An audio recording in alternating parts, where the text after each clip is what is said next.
And just like that, here I am. Hi, everybody. Hello, hello. How is everyone this evening? Oh, I don't have my key light on. Ugh, how dare I? There we go. That's better.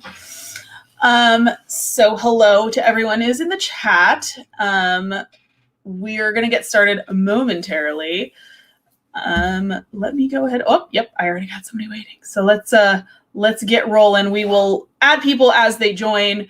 But I'm expecting maybe a few more to trickle in. So we will see. Oh, thank you. Wear my leather jacket. It's cold in here. I might take it off in a little bit. But without further ado, that's French. Please welcome Shawn from the New Reality. Hi, Shawn. Hey, what's going on? How are you? I'm good. How are you? I actually like the haircut. Looks great on you. Thank you. I have my jacket. I was like, you know what? I put it on because it was cold, and I'm like, yep, I'm keeping it on. It looks good. I'm keeping it on. Nice. Definitely looks good. Thank you. So, kind of big work. We might be expecting Cody. We're not really sure. He's stuck at work potentially. He has the link. I told him he can pop in if he wants, if he's got time. It's cool, but he's of course always invited. So we may see him. We'll see how that goes. Yeah. So Cody has a job that really requires, like, when something happens, he has to deal with it. And he can't just step away from it. So just like, hey, I punched out. Gotta go, guys. yeah, it doesn't work that way. So that's what happened. And he was bummed. I mean, he called me straight up. And he's just like, bro, this is not going to happen. He felt really bad. So he's really going to try to get here at one point, but he really wanted to be here. But we will see. There's always, and if not, there's always more. There's always another one. There's plenty of live streams to happen. So even if he doesn't make this one, there's always the next one. Hi, Kat. And we do have something we want to share. And I'm not going to say nothing until he's actually here, but some cool things happened today. So we want to share with everybody something. Yes. I think I know about these things. I think you know, right? I've heard of them. But I will also keep a button on it until if he gets here, then we will. Yeah. It's only fair that it's the new reality. So. Right, exactly. I was like, it's only fair if both of you are here. So. Yeah, because we're the new reality. So, yeah, well, and I wouldn't have it any other way because again, it's a brotherhood. Cody and I, again, when we decided to do this, it was very fluent. It was very flow, and look what we're doing. It's been amazing. If you guys haven't seen our last live stream on Instagram, when we just found this place out in the middle of nowhere. And something happened in the basement. It was amazing. And we caught it on live stream. And you guys are going back there on Friday, right? Yes. We're doing a live stream on Friday night and actually filming an episode there. We'll see what happens. I mean, we were just doing some scouting and, happened to see this place out in the middle of nowhere. And we noticed it was abandoned. And we're like, wow, let's go in. And it started getting knocking and disembodied voices. We're like, okay, this might be our next spot. Scouting, you say? I don't know anything about that. Yeah, well, thank you. Also, got some really great news today from Cody that we're going to be doing some cool stuff. Thank you very much, Vivian. You're welcome. I'm excited. It's funny because I've been there for concerts, and I won't say where it is, but because it's in works. It is. We have placed up I will go ahead and let people in the chat know right now, just because we did make a GoFundMe for it. So to get it off the ground. And I was like, we'll wait a few minutes. I would really like to have Cody and a couple other people here. You're right. Exactly. Let's not go. Yeah. It's the new reality. So yeah. So like, if we get a couple more people here, we'll get into it. It has been posted. The link has been posted in the group. So if you guys really, really, really want to know without me saying it, you can go check in the Facebook group. It's been posted in there, but just like, we won't announce it until more people get here. Yeah. Let's make sure. Yeah. Is it something? Fun, right? Yeah. And it's a lot of amazing things. I'm excited. I know this is going to be fun. This virtual walkthrough. I think that I've done this one other time.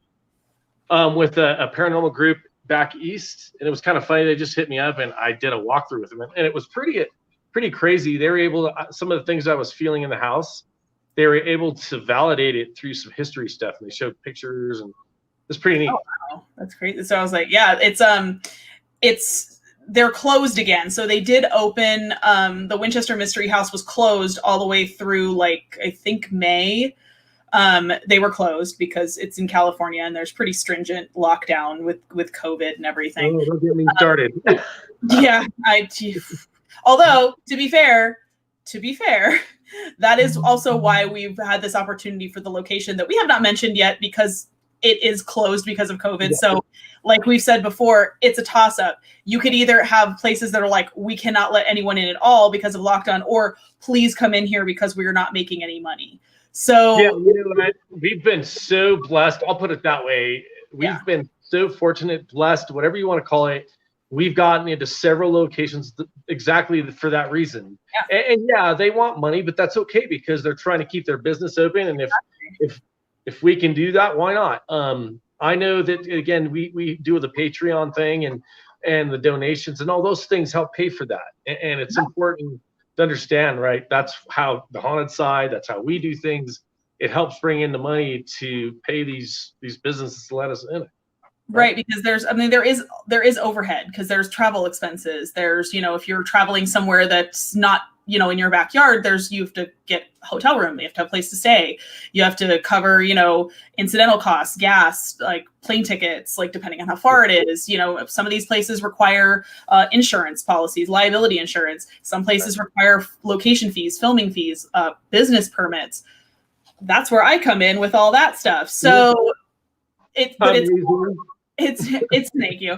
It's all cost intensive. So it's like, there are some locations that let you in there for nothing, and you're lucky when you get those, but you can't just count on that happening all the time, especially now with things being locked down the way they are. Places are desperate to stay open, and they're desperate for business. So if we got to pay here and there, and especially with a location like the one that we are in the process of securing and trying to get locked down, it is such a major location. It is very famous. So like, I'm trying to keep my smile, not to be too big. I know.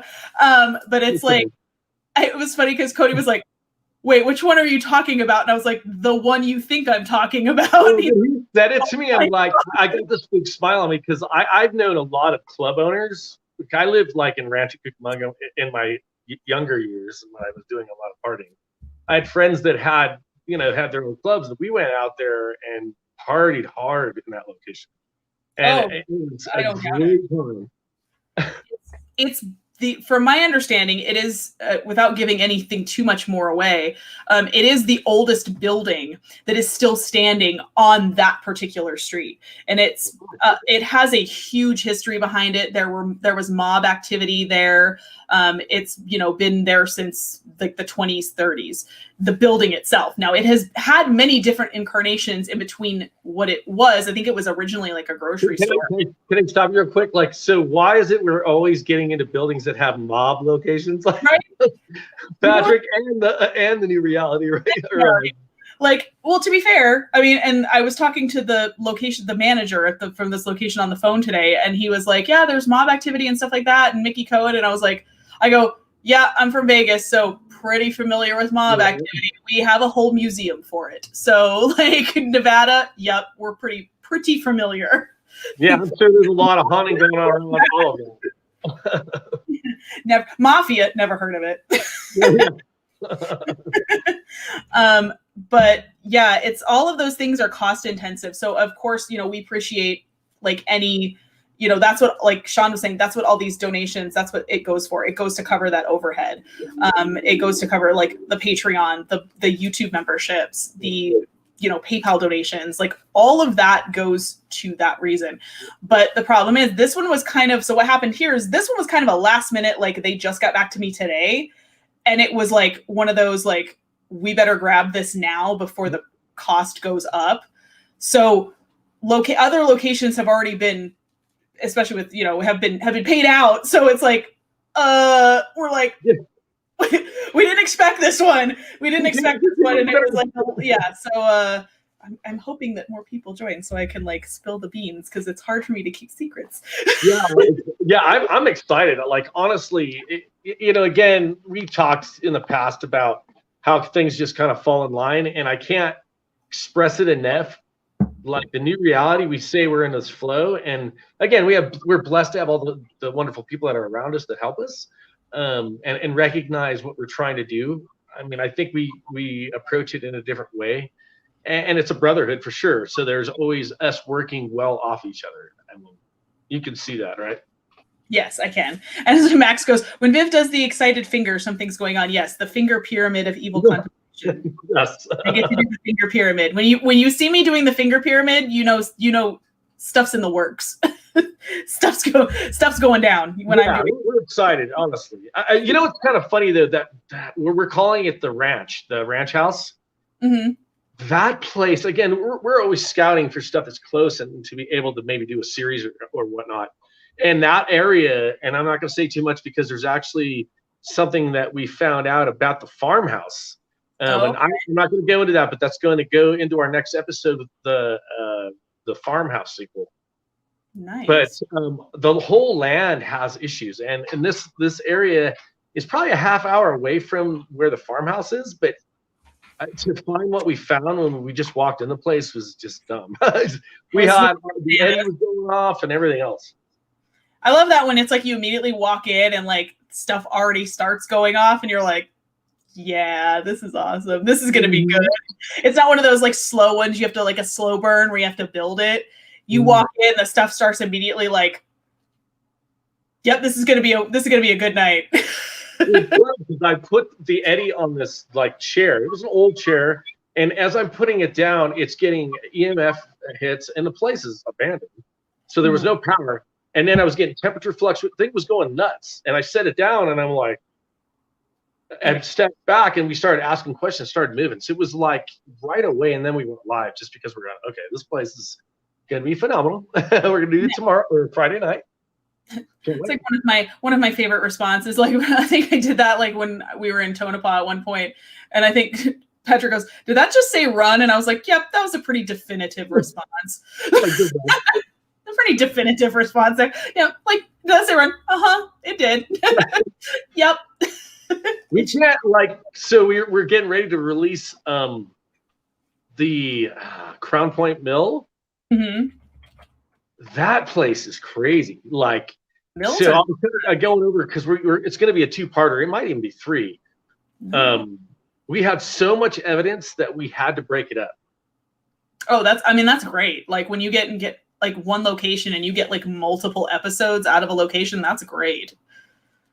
Where it's like things are just popping off like crazy and you're like, there is so much here that we can't just make this one episode. There's like so much to cover.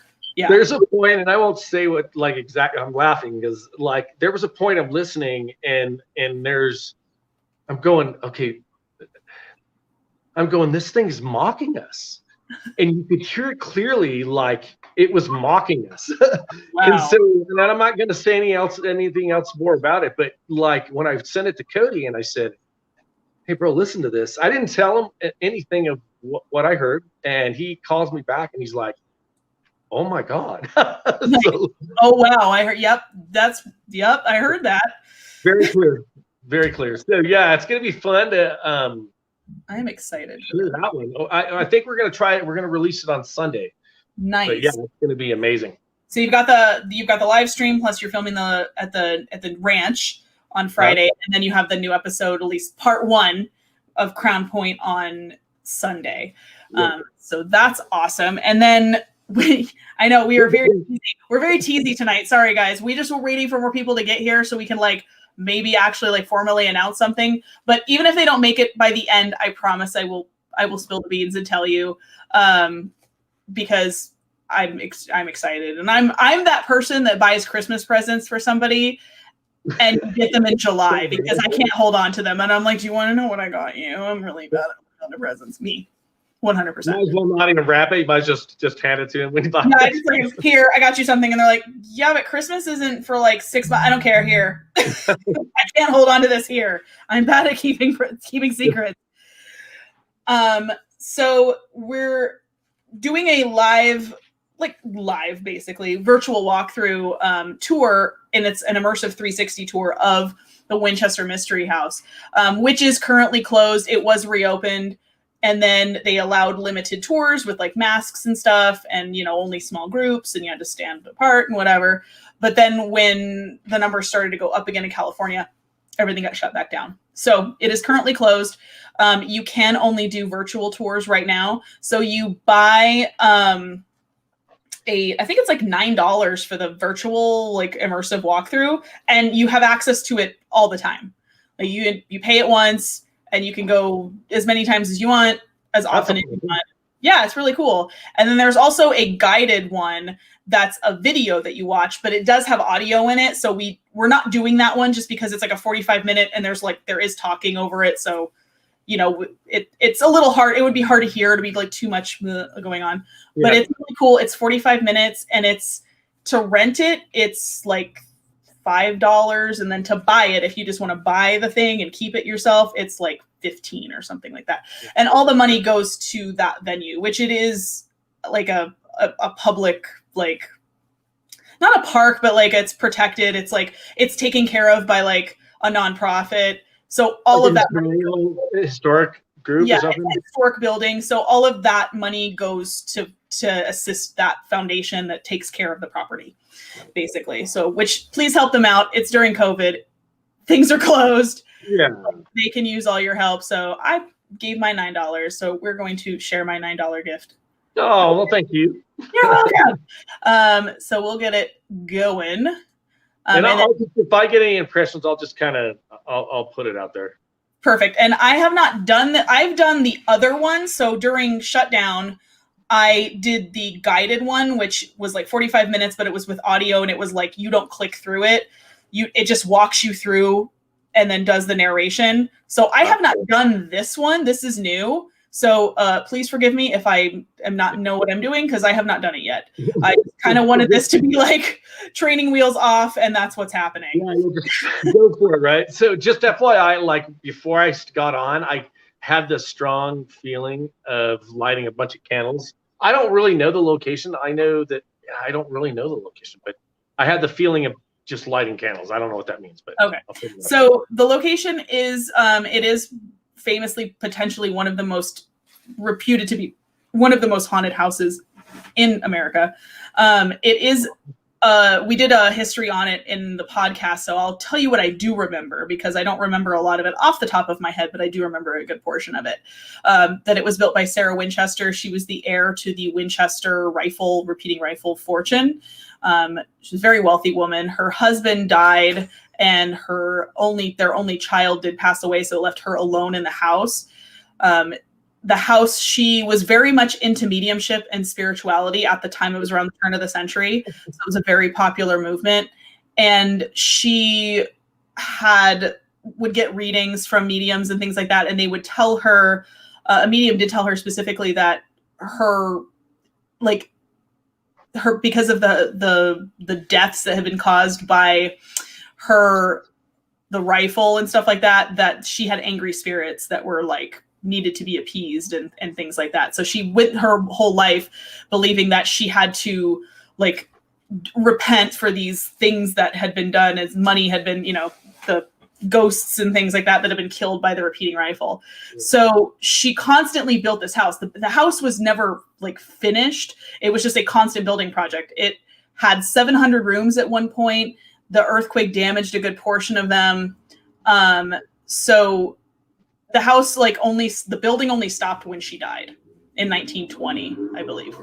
It's kind of funny. I get the feeling, because again, she was very spiritual, but I think like there's all these doors, right? And when you have doors, that creates a doorway. Right? So, and those doorways that didn't lead to anywhere caused a lot of like in and out activity. I know the story, and I didn't know what we were going to talk about today. So yeah, I know the story and I understand it. But I did feel like there was a lot of ceremony. a Right. lot. Yeah, definitely. I mean, there's a whole room. She had the seance room at the center, which we'll get to.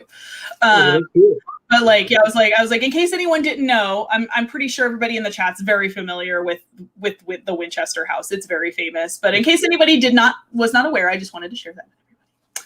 Just a brief little, because I was like, I'm sure Shawn already knows. Like, like I don't get caught up in stories. So like I heard about it, I've seen it. I kind of like in some ways I was like, oh, it's just it's really confusing. There's a lot of doors that go everywhere, and never really got in deeply into the story of it.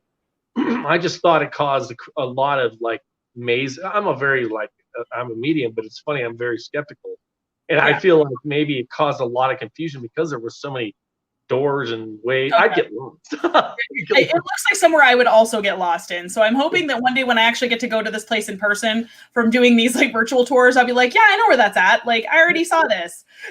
I will. Can I get it just so you can so I can just follow you because I get lost. Trail of Skittles just to find my way out. Okay. You're like, why is there Skittles on the floor? Don't worry about it. All right, yeah, so I get lost for sure. This works here. Okay, so Winchester Mystery House, explore 3D space. All right, I'm not sure how this is. You know what? I'm going to move this to a separate window so that I can actually see both windows. That's better. Okay, so let's see if this. I want to make sure I don't burn the place down. I've got so many candles lit behind me. It's not like oh my god. Okay, whoa. Okay, so I think this is okay. So then So carriage entrance hall. The carriage entrance hall could have been used to draw an entire horse and carriage to avoid any bad weather conditions. First example of a door that leads nowhere in here. So let's see. Are we going this way? Again, forgive. I don't. This is the blind leading the blank on this one because I'm like, guys, I don't know either. Now we're really in trouble. Oh no. All right, let me see. There's the oh god. Okay, we went through a door. I'm guessing I'm supposed to click these circles, so it's like walking us through. Okay, so I think this is like there you go. Walking through the carriage house. I'm gonna turn this way. That's cool. All right, I don't know which way I'm. Like a patio right there, right? Yeah, kind of like a little like. Did we go out there? No, it doesn't look like we can go out there. Let's see. All right. I think I'm getting the hang of this. Sorry. No, just you're doing fine. I'm like, is it this way? This is new. I'm just trying to figure out how to freaking navigate this thing. Okay. Oh, okay, here we go. Let's see. I'll check that out. That's cool. Look at that. And this is all like original stuff too. This is all like none of this stuff has been touched. All original furniture. Yeah, it's antiques, right? Like just beautiful. You're stepping back into history. Oh, definitely. Like turn of the century Victorian home, like for sure. I'm trying to watch the chat as well. So let me see.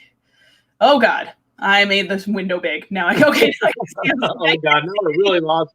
I can't see anything. Oh God. Yeah, it's very cool. That's a wow. Another dot. So there are a ton of fireplaces at this location as well. I want to say there's like almost 30 fireplaces or something like that. It's, I mean, there at the time that it was started to be built, there really wasn't like central heating, obviously. So almost every room had fireplaces because that was the only way to keep the place warm. They did eventually put electricity in it, but otherwise it was like, Venetian dining room. That probably was, right? Right. I don't want to know that this is apparently, I don't know if you guys can see that little video there. But that chandelier, it's the chandelier in this dining room. It does apparently swing on its own. Wow. So it's the Venetian dining room. She ate most of her meals there.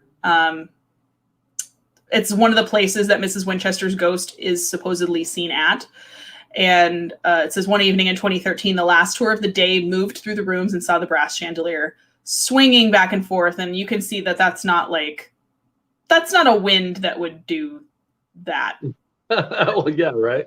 That did not look like a wind shaking a chandelier. That looked like somebody literally like with their hand on it going like this. So Like crazy, crazy. Oh my God, I keep doing that. Like, what is wrong with me? Okay. Very Nice. cool. I think that it would be very confusing to be in that place, and I think that's what it's made for, right? Yeah, what you're saying? I think ideally, like the stories that I've heard were that she was perhaps trying to confuse because maybe she thought there were angry spirits like in pursuit of her.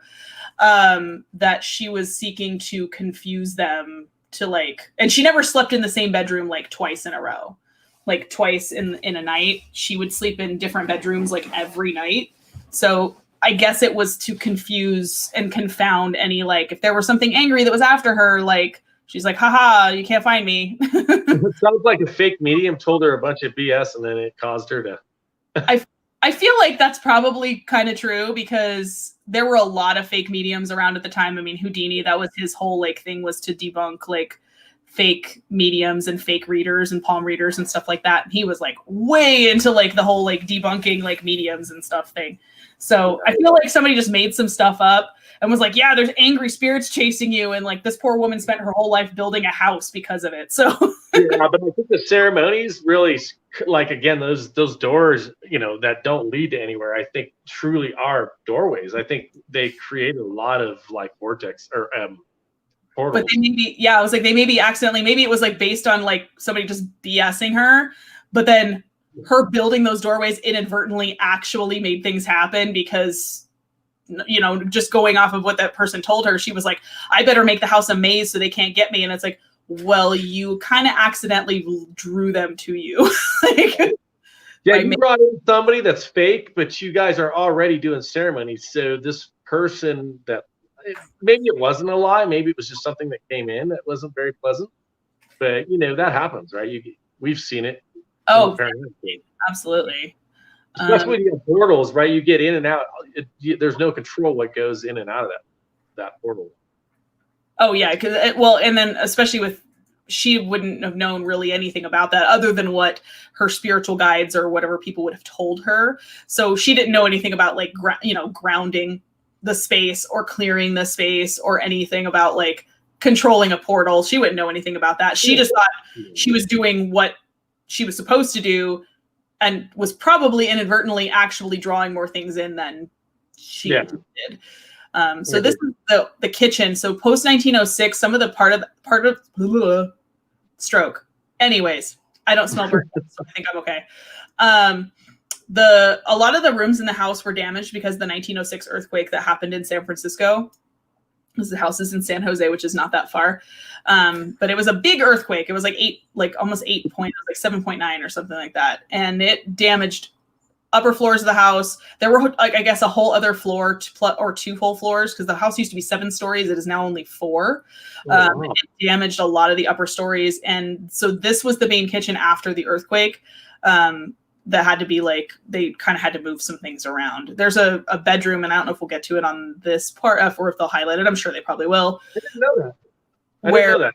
Yeah, the door, there's a door that's like, was stuck. She got stuck. Sarah Winchester actually got stuck in a bedroom because the door got jammed shut during the earthquake.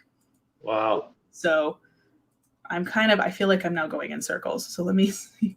You dollhouse, where are we at? You know way better than I would. I'd have us out in the dark area. I'm like, where the heck am I? All right, here we go.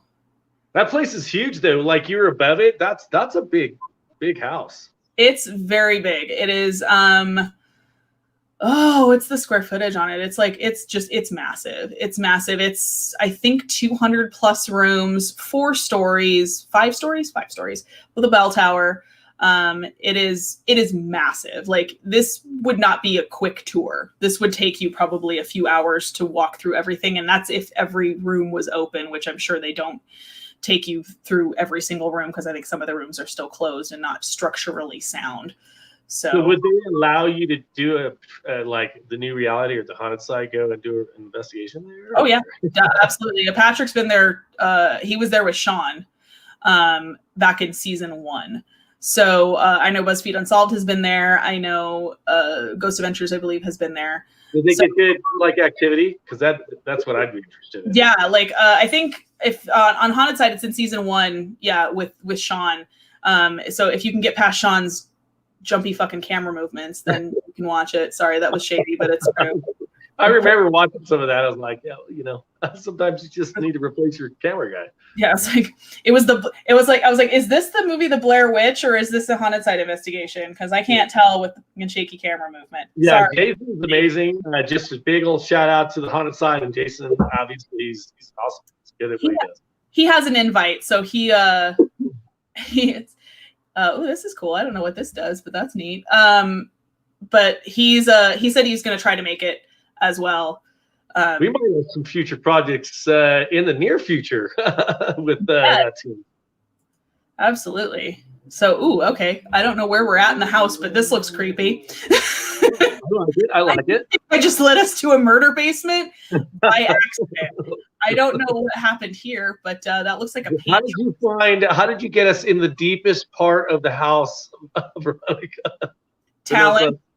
It takes a special talent, It was like, here we are. Hey, is that dark? Here we are. Dark cellar. You're welcome. And here's the barn. Here's the barn. I think this is like the hayloft area. What is that? Like, I'm still like. No, you're doing We're back in the cellar. We're back in the murder basement. Okay, we don't want to go there. We don't want to go in the murder basement. All right. So this is the hayloft area. They did have like a lot of carriages, like fully, you can see in that photo, full huge carriages that Sarah Winchester would ride in. I don't think she really ever had a car. And one of the only photos of her, she didn't really like her picture taken. There is one existent photo of her where she is sitting in the back of a carriage, and you can kind of see her like as an older lady, kind of like bundled up in there. One of the only actual photos of her, though. Yeah, wine cellar. If it was a wine cellar, there wasn't much in the wine cellar. There was more like jam and preserve. So that might have been like a root cellar, or like, somewhere you would like put up like jams and stuff like that. Nice. Yeah, your jarred and canned goods. Jarred and canned goods, yeah. So like this is kind of an overview of the house. So as you can see that it is very large.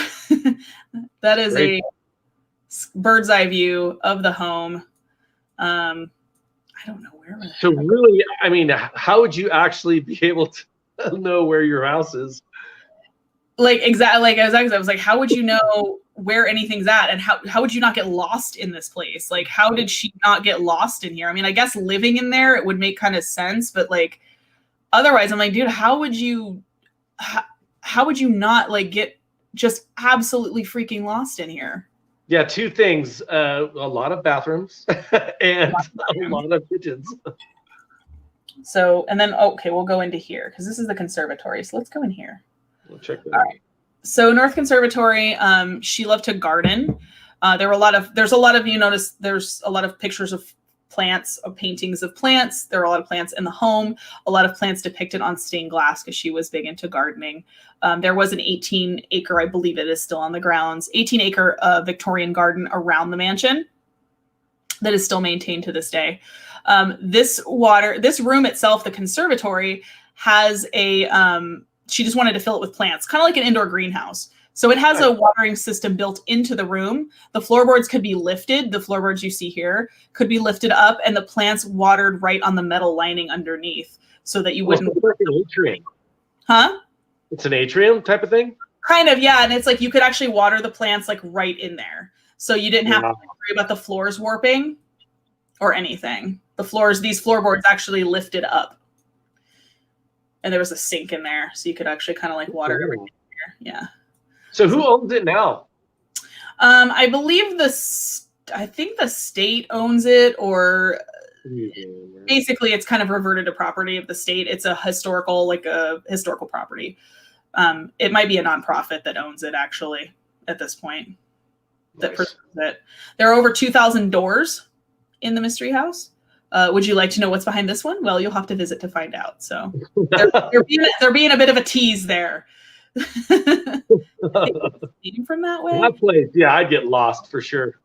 I'm lost already, and I'm like just clicking through so I can't imagine just like walking through. I'd get lost without a guide in here. I'm sorry. Like this is bananas. This is bananas. Oh, and then everybody. Where is it? Like everybody just have to have like calls, but like, well, caw, caw, like, where are you at?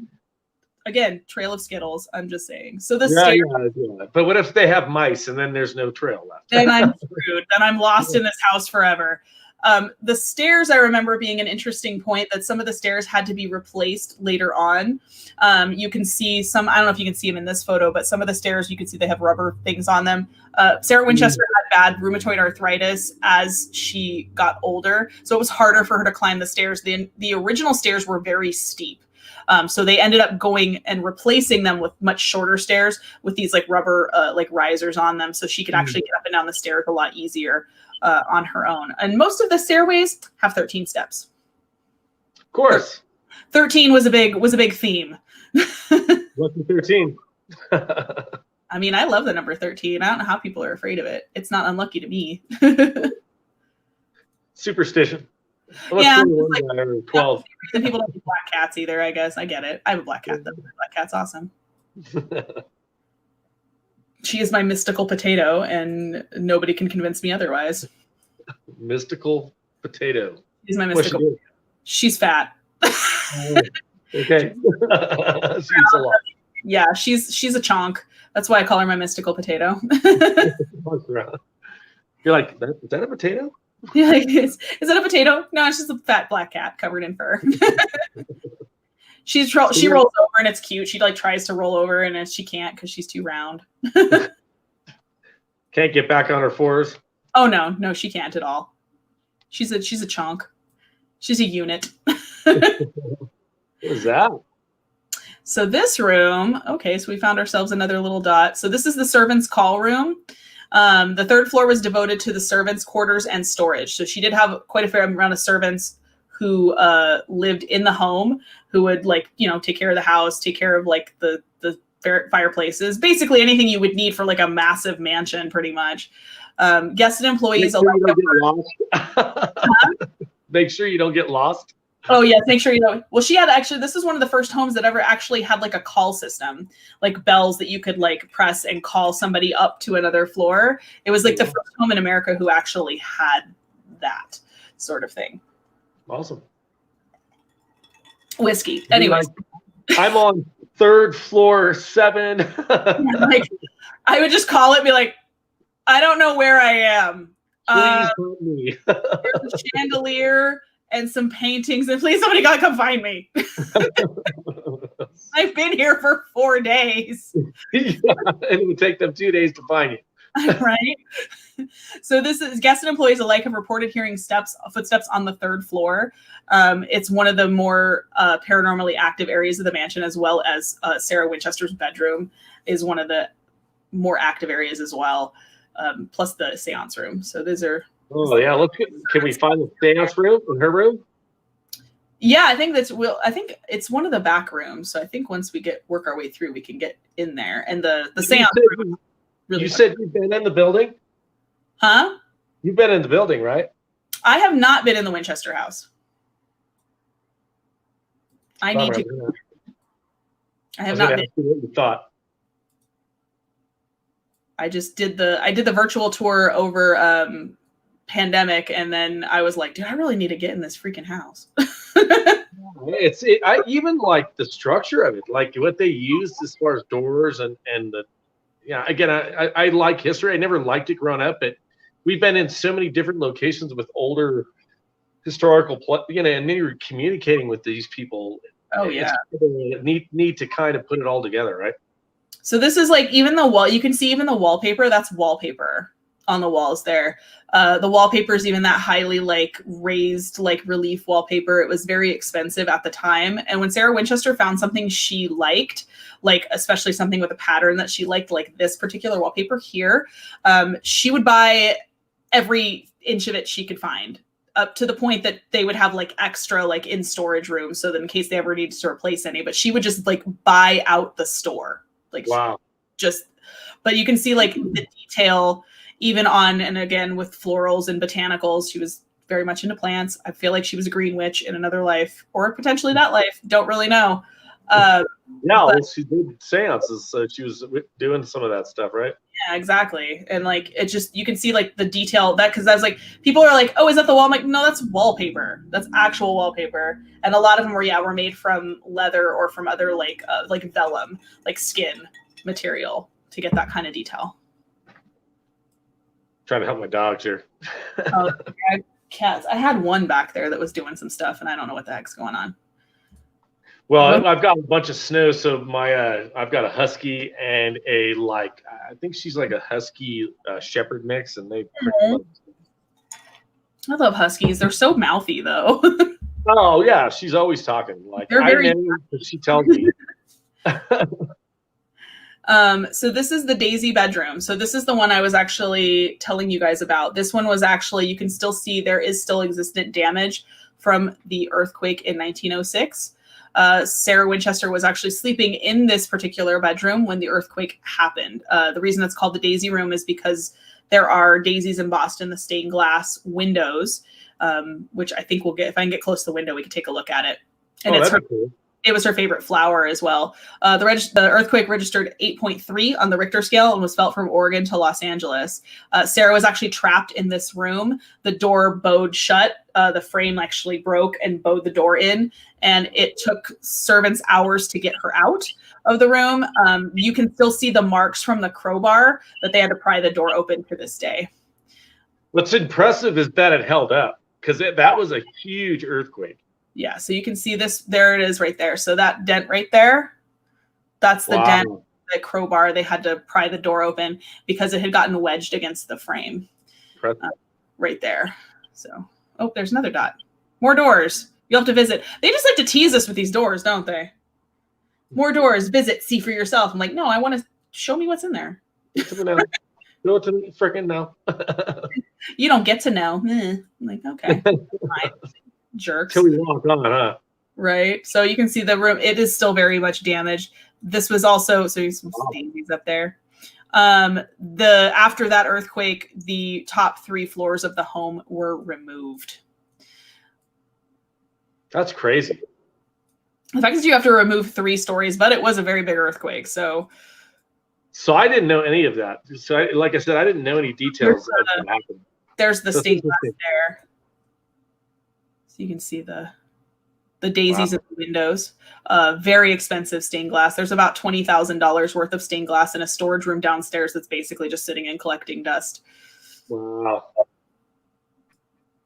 And this is, I think these rooms, they just kind of left them. They're not like really even being restored or anything. They're just kind of leaving them the way they are just to preserve them almost like a historical capsule. And you can see the detail in the freaking like stained glass is insane. That would cost a fortune now. I don't even want to know how much that cost like then. Well, the word Winchester, I mean, that's that's a lot of money. But she had some walking around money. Let's just say that. Yeah. Probably dragging behind her. Yeah, just old pockets just jingling while she went. Like, what's that? Oh, you dropped $1 million out of your pocket. Yeah, it's fine. Me. This is if I could just count out $1 million, that'd be fun. Yeah, like if you can just like return that, it's totally fine. Yeah, totally fine. I don't know if we were over or not, but I think we did actually come from that way. So that's the stair. That's the servant stairs. You can see how it's easy to get disoriented. Oh, honestly, like I said, you're doing an amazing job. I'm just gonna say that. I'm like, I don't know where I'm going. I've never been in the house, so. And it's confusing enough, and now you're trying to do it virtually. I mean, yeah. Oh my gosh, yeah. And I'm like trying to figure out so you can see more stained glass. There's like tons of stained glass in the house. Tons. Door to nowhere. Okay, so this is the famous door to nowhere that is a door literally that has a 13-foot drop to the ground. It is most literally door. You can see it on the outside of the home as well. It is just a door and straight drop down the front of the house. So you better not sleepwalk. So yeah, please don't take Ambien and stay in this house because you will die. It looks like, you know what it reminds me of? It just very much reminds me of like the house from Clue. Yeah. I just hit like every instinct in me wants to go like it was Colonel Mustard in the conservatory with the lead pipe. You know what? I hate to say this because I really hated the game, but me and my brothers used to play that game. I love Clue. I loved Clue. I'm terrible at it, but I love that. Yeah, I was bad at it as well. I was just wasn't good at it. I never won anything ever. So like old Oriental bedrooms, the wallpaper on the walls, most of the front side of the house was what was damaged. Oop, I'm scrolling down when I shouldn't be. What the heck? There we go. Oh my God. Okay. Oh, I just got dizzy. See some of the wallpaper there. Oh wow, damage, right? Yeah, on that damage. So this was the front of the house that was damaged the most by the earthquake, and you can see there's the city. I think that's San Francisco there where it was on fire. The earthquake there. Some artifacts in the case here. Let's see if we can get up close to that and take a look. I don't know how close it'll let me get. Oh, kind of close. So there's some like tiles. So you can see the original tiles were in here from this room. Some of the tile work in there that was on these walls before it came clattering down because of the earthquake. Like I said, very impressive that didn't take the whole structure down. That's absolutely. That the whole house didn't go because I mean it was big. It was, and you can see the floors are still like, I mean, carpets and like just intact. Like, oh, this is the most expensive window. This is like one of my favorite spots actually on the virtual tour. So this is the most expensive window. Let me see if I can get closer and take a better look at it. I am bad at direction. Okay, that's a really bad shot, but there we go. Most expensive window. It's cost $1,500. So she, but her income was $1,000 a day for the time. So she had to save an entire day and a half to have this window. It costs, I don't even know how much it costs now. Like it probably has no price on it. Just the amount of like detail in the stained glass is crazy. Yeah, I'm sure it would auction off for a large amount. Oh yeah, because it's all handmade. Like all that stuff was like was all handmade at the time as well. So like this was not like anything manufactured. This is all like handmade by craftsmen, artisans, that sort of thing. Probably had a bunch of meaning in it as well. Oh, absolutely. I mean, you know what? Let me just we're gonna do that so I can get rid of the other thing on the bottom so I don't have to look at it.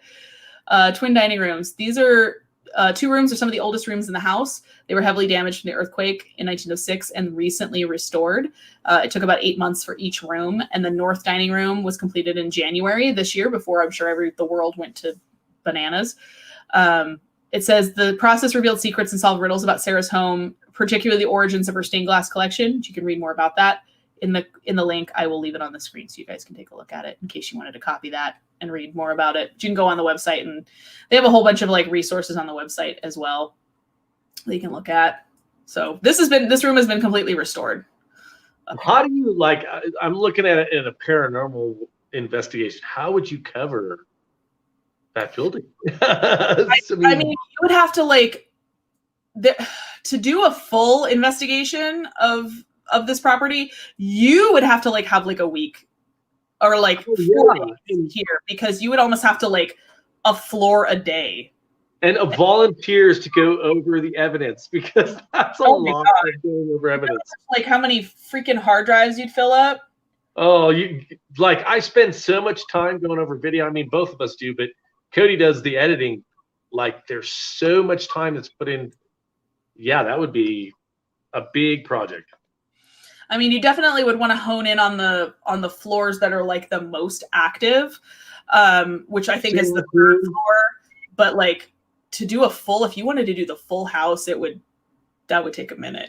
Yeah, but you're right. Like where the most active spots would be like the seance rooms, where she stayed. I know she stayed in a lot of different places, but I saw her there, so you would go there, right? Right, or her ghost is seen particularly in this area, so that's like maybe the area you would focus on would be that part of the house, and then it's like because maybe there's not as much activity in some of the other places. But that was a kitchen. That was or you just tell her to come hang out. Hey, Sarah, we're tired of looking for you, so could you come hang out, please? Yeah, come on, let's talk. We got something to say, right? We got something to say. Like, we're tired of trying to find where you're at. This is a maze. I'm confused. I'm lost in the house. I've been in here for 6 days and no one's found me yet. But when they find me, they're going to be surprised. I just need something to eat. Give me something to eat. They sent me snacks, which, speaking of snacks, that's one of the pantries in the home. That was one of the dry pantries in there. Check that out, huh? Keep like fruit and stuff and like meat. You can hang like meats and stuff in there. Largest and smallest. This room is named after the cabinets in it. One of the smallest cabinets in the house opens to a 1/2 inch of storage space.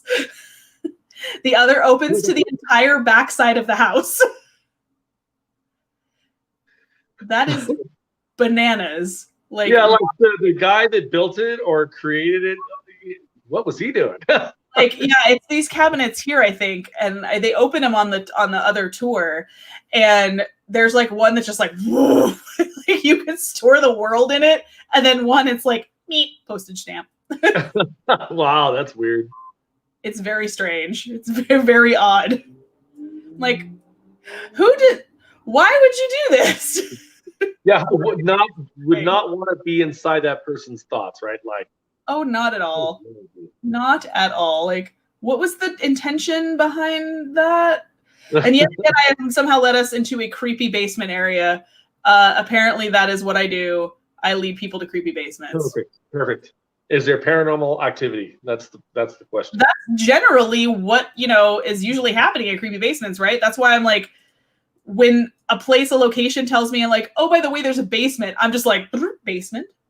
Ooh, can I give another hint? So on Instagram was down in a basement. Just leave that. Was in a basement. Was in the basement.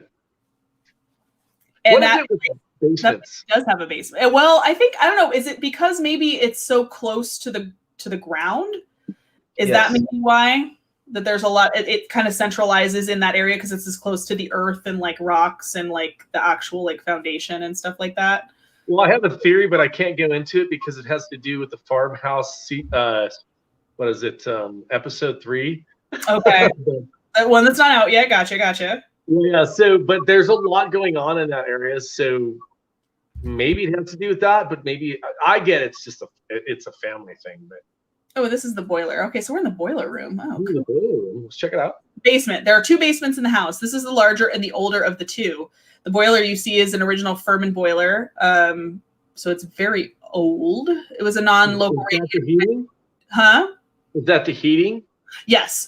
So this was, it was connected to smaller radiators throughout the house. The hot steam from the boiler would flow into the radiators through insulated pipes, and the heat would go upward to vent up to warm the house. But there were a lot of fireplaces too. Right.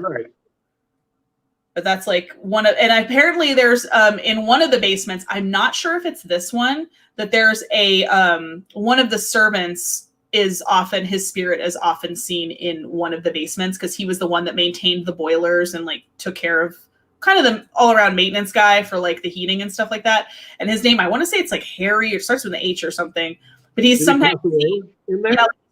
He's still working and like sometimes seen with a like a wheelbarrow and stuff like that.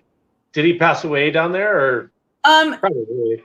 I don't think he died in the home, but I think it's just, maybe it was just his spirit it was so familiar to him that like he spent most of his like life there. So he just still is working there, I guess. So maybe it's just a residual. Like I think it's a residual left behind kind of thing. So these are the original back porch steps. When they moved, the house was a 2-story, 8-bedroom farmhouse, and that's what this house turned into. So they built like out and just added, and just never stopped adding. Where they says they don't know where the original 8 rooms are because she remodeled so extensively, but these are the original back porch steps to the original home before it was like added onto. Wow, that's awesome. Like you're like, we don't even know if the original 8 rooms of the house that came with the house are even still standing because she would build stuff and then tear it down and then like rebuild it. So they're like, we're not even sure. Wow. Another kitchen. There are a ton of kitchens in the house. A bunch. Let me see. Did I back us into a corner? I may have. That's a pantry. Yeah, like I said, a lot of kitchens, a lot of bathrooms. I mean, you would have to in a house like this size, though. Like, you would have to have like, because there's a lot of people that work there. There's a lot of people that live there. You would have to be able to feed all those people, have accommodations for all these people. Well, I was thinking, like, I got lost on level 3, and here's a kitchen, and here's a bathroom. And here's a bathroom, and a kitchen and a bathroom. All right, so let's see. Okay, so let's go ahead and kind of. So that's witch's cap. Ooh, I think that's the. That is crazy. So this is in the third floor, which I think is the highest floor, but it's called the witch's cap, and it's like this conical like building.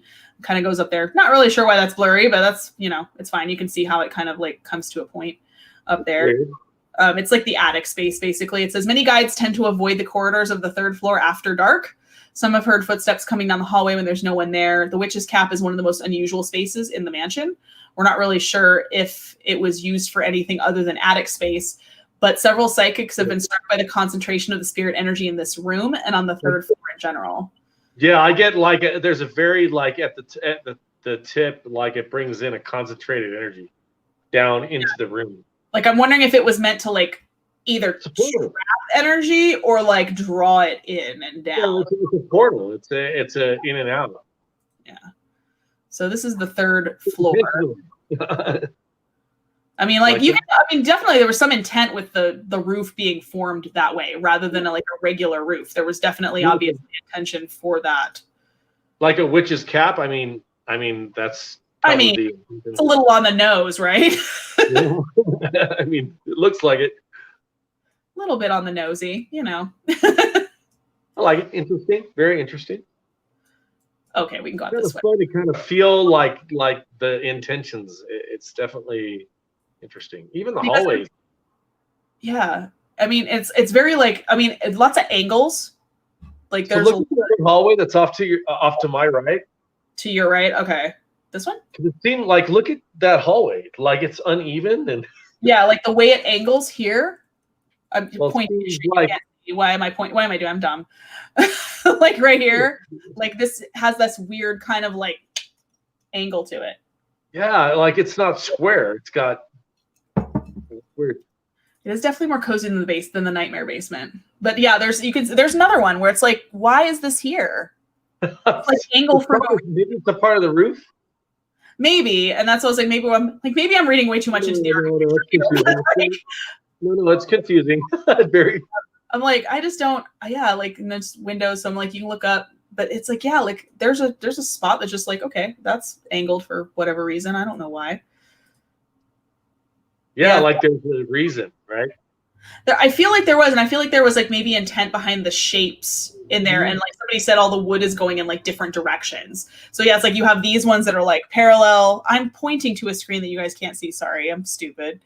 I think it creates a confusion, right? And that's the intention. So look right here. I mean, that's obviously a door, but you wouldn't even really notice that had you not seen the freaking hinges right there. But like, there's these pieces going this way, this going this way, down, angled right there. Like it's. Somebody please find me. I'm stuck. Yeah. I don't know. I think I don't know if I'd want to do an investigation here. Like, I don't know. Like, we might lose Shawn, and we might never see Shawn again. Shawn, what's wrong? You have a look on your face. I'm lost. I'm lost. Like, are you scared? No, I'm lost. I don't know where I'm at in this freaking house. Like, and it's just me with a bag of Skittles. Like, told you the Skittles, man. Like, you see me chewing it on the camera. I'm just chewing on Skittles. Like, no, the trail of Skittles. What have you done? Somebody left me a snack. That'd be awful. But there's like, yeah, you can see there's like a cabinet here, maybe. Like there's a like weird just doors in the walls. But again, here's another angle, right? The hallway is not square; it's angled. It's angled here, yeah, like right here. Somebody said, imagine walking the house in candlelight. Like with a lamp and just shadows everywhere. Like no, thank you. Maybe that's the intention, right? Like if you were, it'd be all over the place. Oh, definitely. Okay, where are we at now? Let's go. I'm so confused. I'm so confused right now. Servants' call room. We saw that. Let's go to the seance room. I'm all about the seance. Let's go to the seance room. Let's go to the seance room, shall we? Oriental bedroom. Grand ballroom. I gotta find where it is. That's the witch's Kind of cool. Like Cody and I have, Patty Negri, right? Oh yeah. Of course, right? She's so like the whole thing, the whole thing behind seances. It was kind of cool to actually do our first seance with Patty, because she's such a really, really awesome medium. Like, she has this thing that she does on all the social media, but she's a really cool, down to earth person.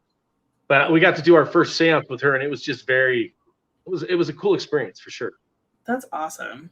Let me see. And the things that people think about, that's not even real. That's not the intention. Oh no. What are we doing? Where are we at? I'm lost. Hold on.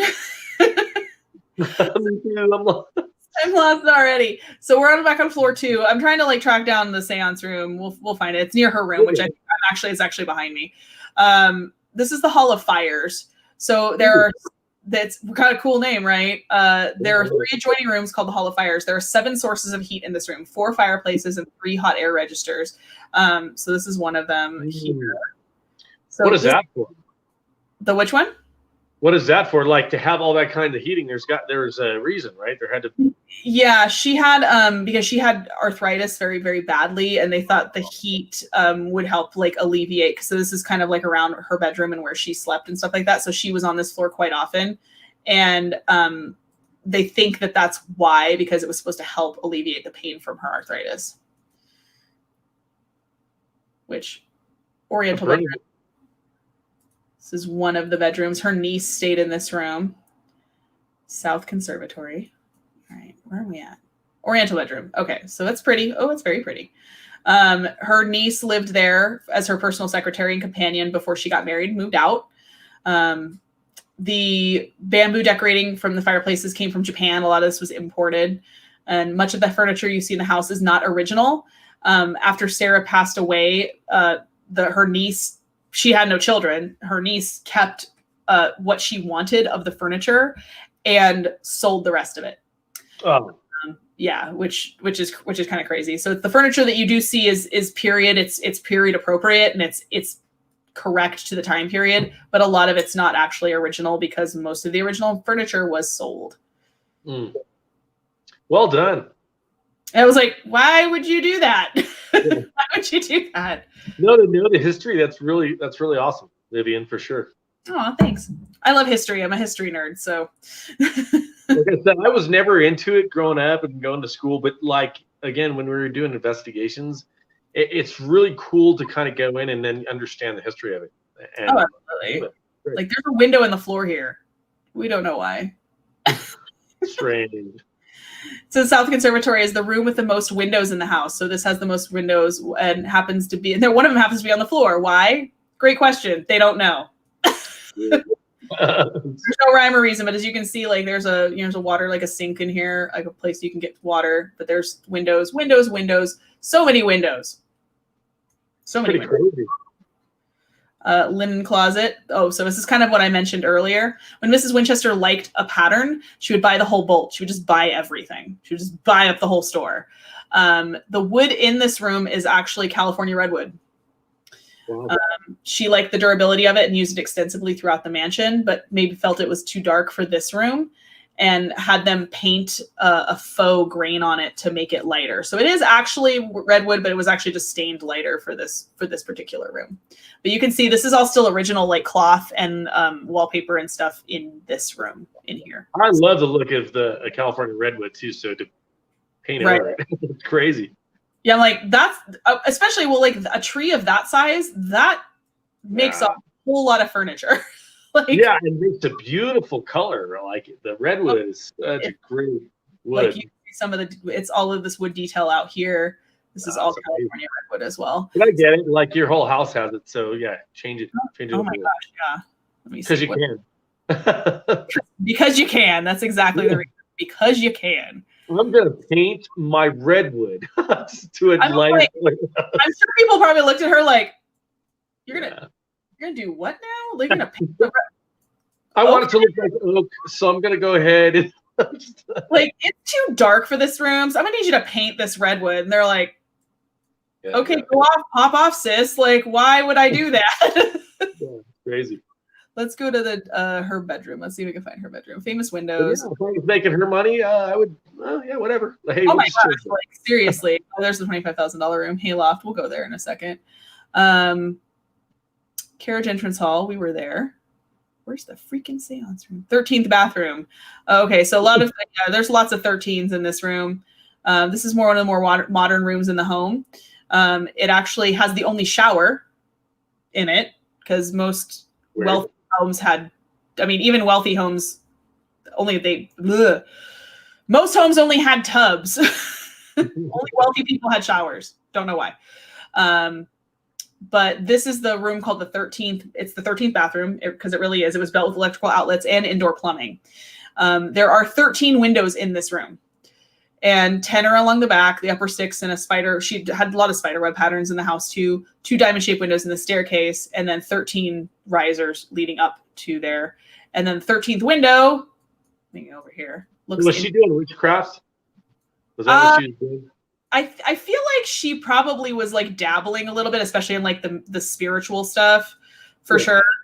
Well, I mean, everybody labels stuff, but she was doing stuff, ceremonial stuff. Yeah, you can see like there's more window there, and one Is of that the door right there that was really thin that you just went to off to the left? This right here. Isn't that a small door? Is that a door? It's a doorway. Yes, it is a very small door that nobody can really fit in. Let me go ahead and kind of go back there. I think that's actually a broken piece of wall there. It's an open door. That's an open, yeah. So there's doors. The door is not on it, but that is a doorway. Yeah, and Dan says because witches supposedly couldn't get into diamond-shaped windows, so that's why and that's the shower actually in there. But the 13th window looks onto her bedroom, actually. So. I'm getting like a pain in my head because again I'm lost. I'm lost, but it might be other. That pattern out. All right, let me see. We're gonna go back to the dollhouse view. Zoom back out. Hall of Fires. They don't make it easy to find. Like, I mean, like it's kind of cool to follow the little dots, but like exits. Oh, okay. Is this the seance room? This is the seance room, I think. Ooh. Yes, sir. Awesome. Yes, sir. This is the seance room. So, according to legend, Sarah would visit this room in the dead of the night, 3 a.m., because of course she did, to communicate with the spirits who gave her instructions for designing her home. So the ideas for the designs and the continuous building came directly from the spirits, or so she believed when she came in here to speak to them. It was a very common practice in the late 1800s among especially like upper class people. It was a huge movement fed by the appalling death toll of the Civil War. What many consider to be the heart of the home, the seance room is important. It says that she rang the bell at midnight to summon the spirits to her seances, and then again at 2 a.m. to release them. Can you do a roundabout a little bit? I sure can. What is that right there? So those are coat hooks, and there are 13 hooks, as you guessed it, in this room.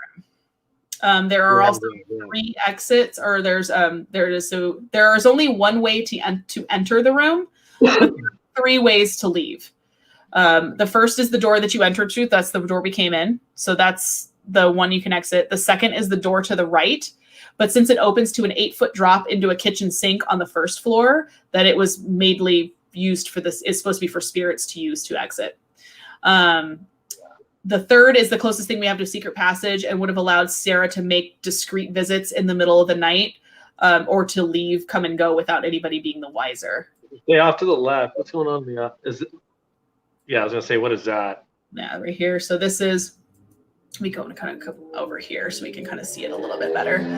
So that's one of the doorways. So that's one of the ways in and out. That doorway there is the other one that has a secret drop. Right. Like, what is that? Off to the right a little more? Off to the right? Oh, right here, this way? What is that? Did the window? Like the window? Or this here? No, the one next to it. The window. Off to the left? All the way to the left? Let me move over here and kind of turn so we can see it. Right here? Yeah, that window. I'm not really sure. I don't know why this one has, I think there's a drop outside. I don't really remember that one from the tour too much, but there's like, you can see the windows kind of open out. Why that one has bars, I'm not really sure, but these 2 windows on the side here do have bars on them. Well, I thought I had a write up. Yeah, something about the bars. Yeah. Anyway, just checking the room out. Yeah, it's really weird. Like but there's like, that's like one of the more famous things about the room, that it's like there's only one way to come into the room, and then like basically a secret passage, and then like the one door which I think it's this door over here that opens to nothing. Yeah. It's this door So right here. like they had an intention with the windows and the barred window, as well as an exit and entrance type of thing. Yeah, for sure. We should have something in 3s, which 3 being a mystical number, 13. And then I think the bars were to keep the things that left not to come back in. And the bars, as you can see, are also in 3s. Yeah, There's 3 bars. 3 bars, 3 vertical bars, and 3 horizontal bars. So definitely some sort of like number pattern to that. But like she would come to this room apparently and do seances like basically every night from like 12 to like 2. Amazing. So that's the seance room. Oh my God, it takes me all the way like out. I'm like, where are we at? Hall of Fires. Hold on, where's her bedroom?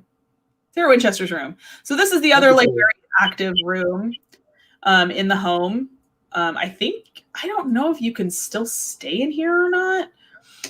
But some places were allowed to spend the night, like in the Winchester house. I know BuzzFeed did, actually. And she actually died in this bedroom. That's crazy. Yeah, I think, why would you leave? Because you just made, I don't know, she trapped herself there, right? I feel like she kind of did. And like, she kind of just basically built herself like a tomb almost. Right. You know? Yeah, good way to put it, for sure. It's like, like when how the Egyptian pharaohs would like build themselves, like appear. As soon as you became pharaoh, you basically started building your tomb. You built the pyramid. I feel like that's what she was building, but just like while she was still alive, she just kind of like built herself her own tomb. And she's like, I plan on dying in here, so I don't know what your guys' plans are. Yeah, she didn't go out into the world. She created her own world. She just kind of made her own world and just stayed there. Yeah, she was very much a hermit. She didn't really go out. She just kind of just had her own, very introverted, just had her own little world, was her house, and that was pretty much it. Created it. Dan said this is where Patrick captured an EVP that said, "Welcome to my house." Yes, he got a pretty like major EVP in this bedroom. Which makes sense, right? Because like she's still there. Oh yeah, she's definitely still there. People that work there have said that they've seen her multiple times in this room, in the dining room where the chandelier's at. Some of her more favorite rooms, but she's definitely still there. Yeah, my thing is like if we were to try to go in and try to talk with her, she wouldn't want to talk with us. She's probably more like she probably hides out, I would think. I feel like, and I'm not sure, like that's why I'm like interested to, because the only teams I've ever really seen now, I haven't like, I'm gonna confess, I haven't watched a whole lot of other like teams investigation shows because y'all keep me busy. We have a lot of good clients. We catch a lot of good stuff. But I've never seen a team of women go in, like, or a female investigator go in and try to speak with her.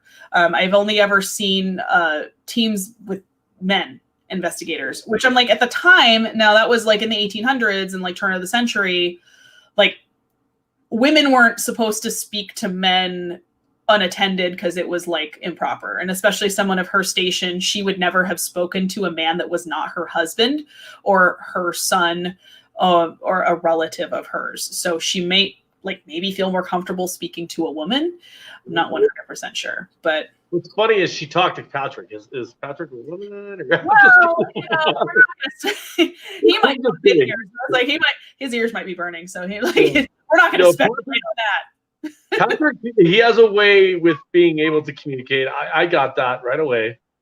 Oh, for sure. I mean, I remember having him on our live, and it was like I could tell right away he's very intuitive. He's very much so, and that's why I'm like, because he's very clairaudient for sure. Like, and that's when people, and I know people like will kind of make fun of that, like, oh, did you hear that? And I'm like, because he actually does hear a lot of things, and a lot of the things he hears are only meant for him to hear. So we've done investigations, obviously, with Patrick in the haunted side, and he would say that, and I'm like, really, dude, in my head. But then I go through the evidence, and then I hear exactly what he heard. Mm-hmm. So even, was it the Donovan Mill? We're working on that. I think we released the Donovan Mill. If you didn't see, there was a point where we were in the mill and something shot and touched my head and shot away. He caught that. He saw it with his own eyes. He goes, "Oh my God, I saw it." Well, we caught it on video. It's actually on the Return of the Donovan Mill. It was crazy. We were hearing voices and knocks at the same time. Oh, wow. Like it's definitely. I feel like when people are, obviously, like when you have people that are sensitive or intuitive or empathic, when they go to locations, the spirits will tend to kind of try to communicate with them more because they know you can hear them. So I think that's why he gets, because people are like, oh, there's no way he gets that much activity. There's no way he gets that much activity. I'm like, yeah, but when you have an intuition, when spirits know that you can hear them, they're going to try to communicate with you more than somebody who's a skeptic or somebody who's light for a moth. You're light, and they're trying. Okay, he can see me. Like they can see us. I know. You can hear me. You can see me. It'd be like if you were in a room, like just say you were in a room like by yourself, and you're wandering in a room, and everybody has blindfolds and earplugs in. Well, who are you going to approach if there's somebody that walks in without any of those things on? Like, if you're trying to communicate with somebody, you're not going to try and talk to the people with the blindfolds on and the earplugs because they can't hear you and they can't see you. Somebody walks in with nothing on their eyes and nothing in their ears. You're going to go, oh my God, you can actually hear and see me. Like, I need to tell you something so bad. So, I mean, like you said with Patrick, the same thing with Cody and I. Cody, he'll say he's intuitive all day long, but we both have abilities. So you're walking into a place, you're lighting up the place, and they want to, if that's why we go in the way we do, asking questions. Hey, we want to talk with you. Come up to us. We're talking to them just like they're any other person. But now, like you said, they know that we know that they're there. And that they're able to communicate with us. And like you said, I think they're drawn to people that are empathic. Your aura is going to shine a lot brighter than a regular person. So like a moth drawn to a literal flame, they're going to be attracted to your energy because it's standing out to them. Yeah. I get emotional waves of when things happen. Like if I'm in a room, and I think I mentioned this on live streams before, I'll get emotional impressions of maybe what happened in that room. I've had that happen at Tonopah. I had it happen really strongly at the Haunted Museum in Vegas here in town. There's a couple rooms in the Haunted Museum. One of them's the Hall of Celebrities, where there are celebrity exhibits where celebrities that have passed away. And it's, it's all sad because it's all people that have died. Some of them have died before their time. But walking through there, I didn't feel you feel that general, oh, that's a shame. It's a shame that somebody dies. It's not you're not happy that somebody dies, obviously. But you're this is kind of generally sad. I got to the corner where Sharon Tate's wedding dress was at, and I literally felt like I walked into a wall of sorrow. I physically was stopped in my tracks. I felt this heavy feeling in the center of my chest, and I almost could not breathe and started to cry. You know what that's called? What? Empath. Yeah. Yeah. That's called an empath. Yeah. So that's funny you said Sharon Tate, because that's the Omen House, right? Yeah, it's Omen House. But so it's unfortunate. That land has a lot of ugliness in it.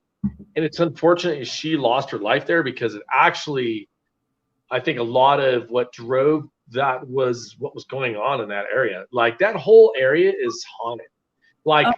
The Ullman House was haunted, and the next door neighbors, I probably am not supposed to say this, but who cares? The next door neighbor, they were cleaning it out because the people live there. They moved out, and the guy saw a shadow running down in the basement.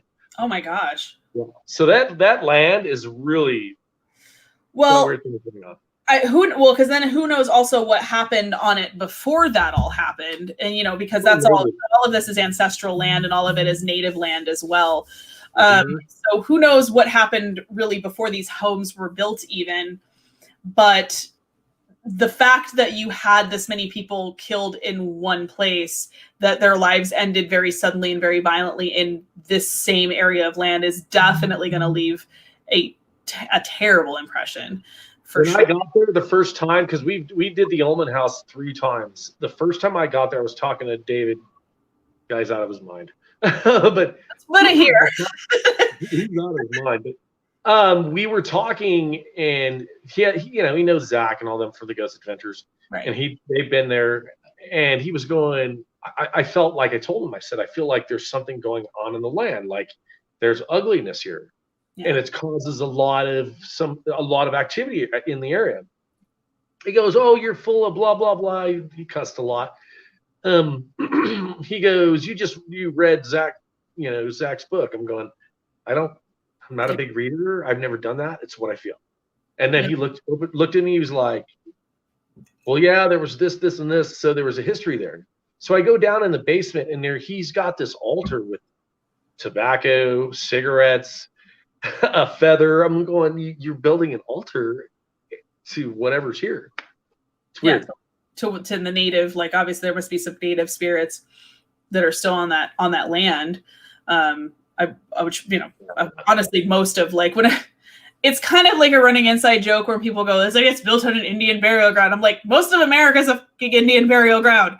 Like, if you do things wrong to a native because they're so nature based, they're going to do something not for just to you direct. They're going to do it to the land because that's what they're attached to. So I think that's a case of what's going on. Gover House, the farmhouse. Oh, definitely. The especially new one, for sure. Yeah. Yeah, cool stuff.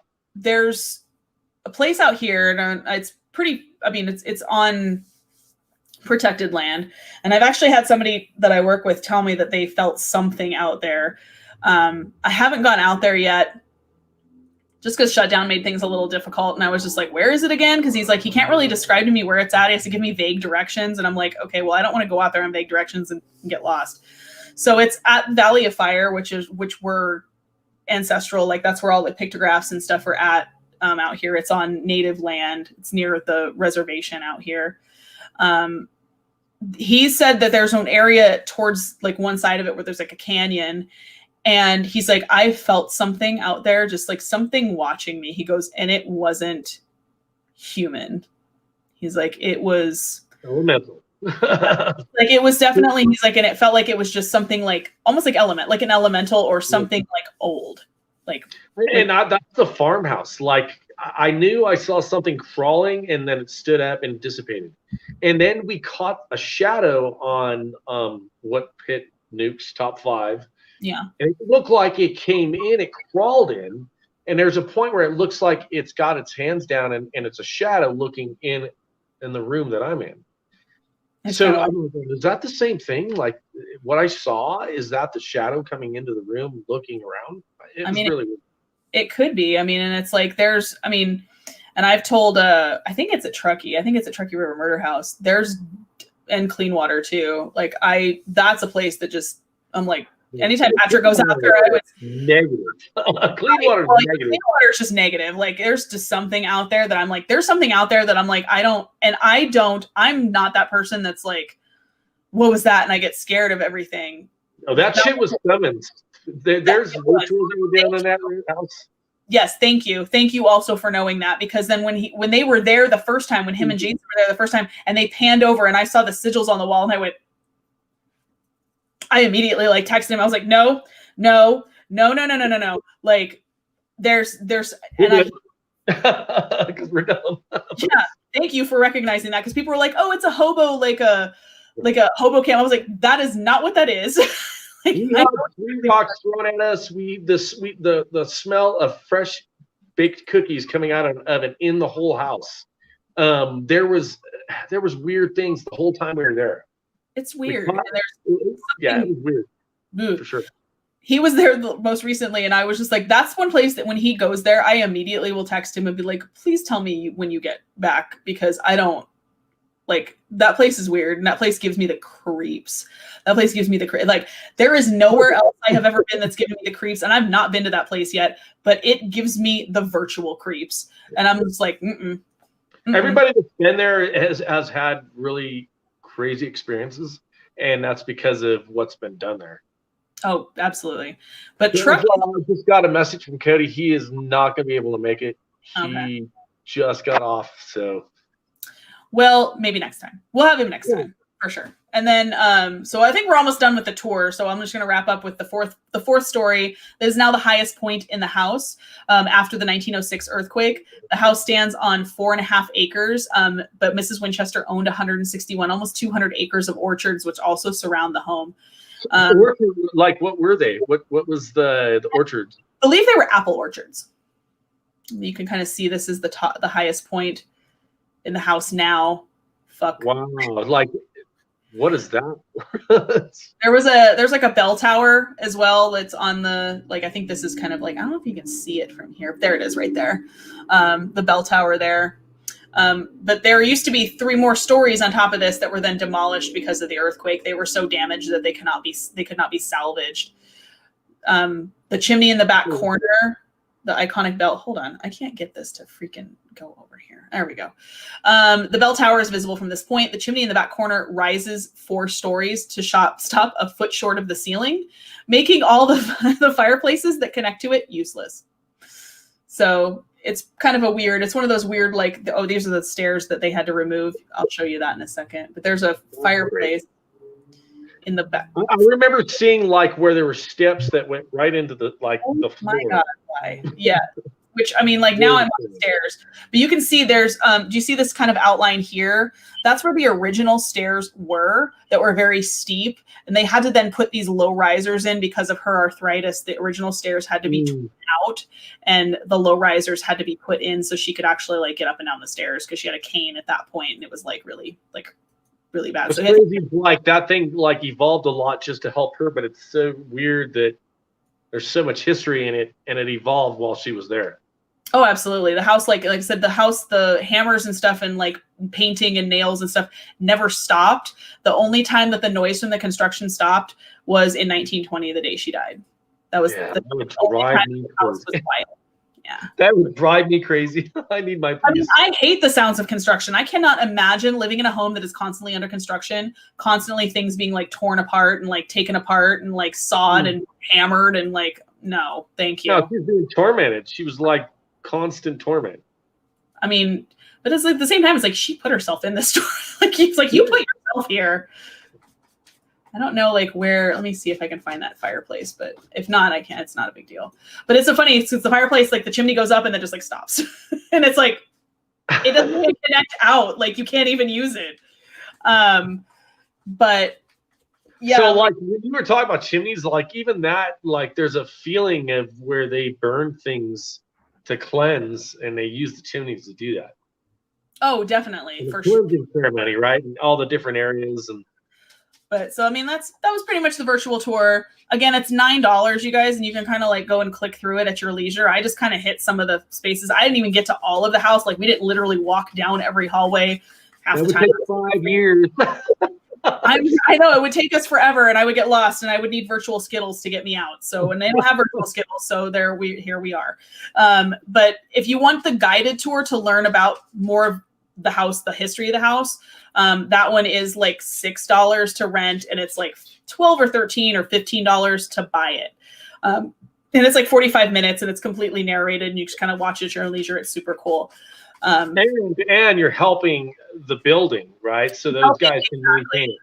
The money from all of these things go to the company and the organization that takes care of the home, that maintains the home, that basically keeps it operating as a living museum and haunted location. So, this keeps it open for guys like these to get in and do investigation in Winchester House. I'll work on that one. We got this other one lined up. We'll work our way up. That's what's going to happen. Like the ceremony room, like, I really do. There's a good feel there. I get a lot of good stuff there. It's not creepy. It's not like a creepy house. It's not freaking Cleanwater Demon House. Again, that's the only one I'm like, text me when you get back because I want to know that nothing ate you. Demon throws rocks and bakes cookies. And then I guess there's a lot since they had gone there, there's a lot more people obviously that have been out there, and there's a lot more trash in the house now, and like there's been people out there, and there's more graffiti and stuff, which I mean that's kind of to be expected. But that's why I'm happy about like the 2 locations we have. Nobody knows where it's at, and we're not because give any show up. Exactly. Yeah, and there's stuff going on, and this new place is out in the middle of nowhere. No one's gonna know where it is. But, that's awesome. We'll call it the ranch house is what we're going to call it. So, exactly. Don't tell people the name. Don't tell people where it is. Don't give any kind of location clues because then go to our Instagram. We went on a live. If you have not seen it, it's crazy. Like we were just checking it out. Hey, the next possible location, and we caught something amazing. Hopefully it hits new top 5, but like it's legitly crazy. So go to our Instagram, the new reality. Actually, _new_ reality 11, and check out the live stream we just did. It's towards the end, but we got a lot of like good knocks and responses. And pretty cool responses for sure. So go check it out, and then they're gonna go live there on Friday. As well. We're going live, and then we're going to do a full episode there. And if we do good, we might have to return. Oh, definitely. Like, I feel like the more you return to a spot, the spirits become more familiar with you, and they're likely more to like reach out quicker or to like respond to you better once because if you go there once, it's like, okay, it's like, that'd be like walking into someone's house and you're a stranger and they're like, who are you again? Like, why are you in my house? But like the second time or the third time, they're like, oh, it's that person. Oh, they're back to talk to me again. Like you might get more responses and like more activity multiple times because they're used to your energy at that point. Yeah, I feel like there was a lot of time put into the house, and you can tell by looking at it. And I think that has caused whatever. Or maybe I feel like there might be more than 1, maybe even 2. Do you have to feel that like it's like maybe like an elemental as well, like in that same kind of area, like at the farmhouse also? So I get more like there's a family there. Like they put a lot of hard time and effort into it. In the basement, it was unnerving, but I didn't feel threatened. So it almost made me believe, like, because it felt like we were in a room that belonged to a little girl. Mm-hmm. And then going into the basement, seeing the ball move, I didn't. It was unnerving to see a ball move without me even touching it. Right. Exactly. I didn't feel threatened. Like wow, that ball's moving, and I didn't feel like there was ugliness in it. So I'm interested to see what it is. I get more of a family feel to it. Like it's like a family that's passed on, not really so much an elemental, but like, yeah, definitely. Like if you guys are out, you guys go back out to the farmhouse and you don't whistle after midnight. I'm just going to tell you that. Don't do that. Weird. No, if you have not seen that episode, we're missing out on that. We caught way too many weird things on disembodied voices, knocks, shadows, mists, all kinds of craziness in that house. Yeah, and we're gonna go back for sure. So yeah, definitely don't whistle after midnight. But I was like, because I told Patrick has definitely seen something out at Truckee, and I feel like there's a shapeshifter out near that house. There's either a Wendigo or something out there. That's why I'm like, please don't go outside that house because there's something like that circles that house. Like Clean Water's the Truckee murder house. Oh yeah, again, we were inside that building. Mm-hmm. It was Patrick. He was in the basement, and all of a sudden, something threw something really heavy, like a rock, hit one of the boards, and it popped it loose from the inside. Yeah, it's like bang! I mean, we're like, what the heck was that? What was that? And there's something. Yeah, definitely around the building for sure. It doesn't come. I feel like there's something that either it can't come in or it.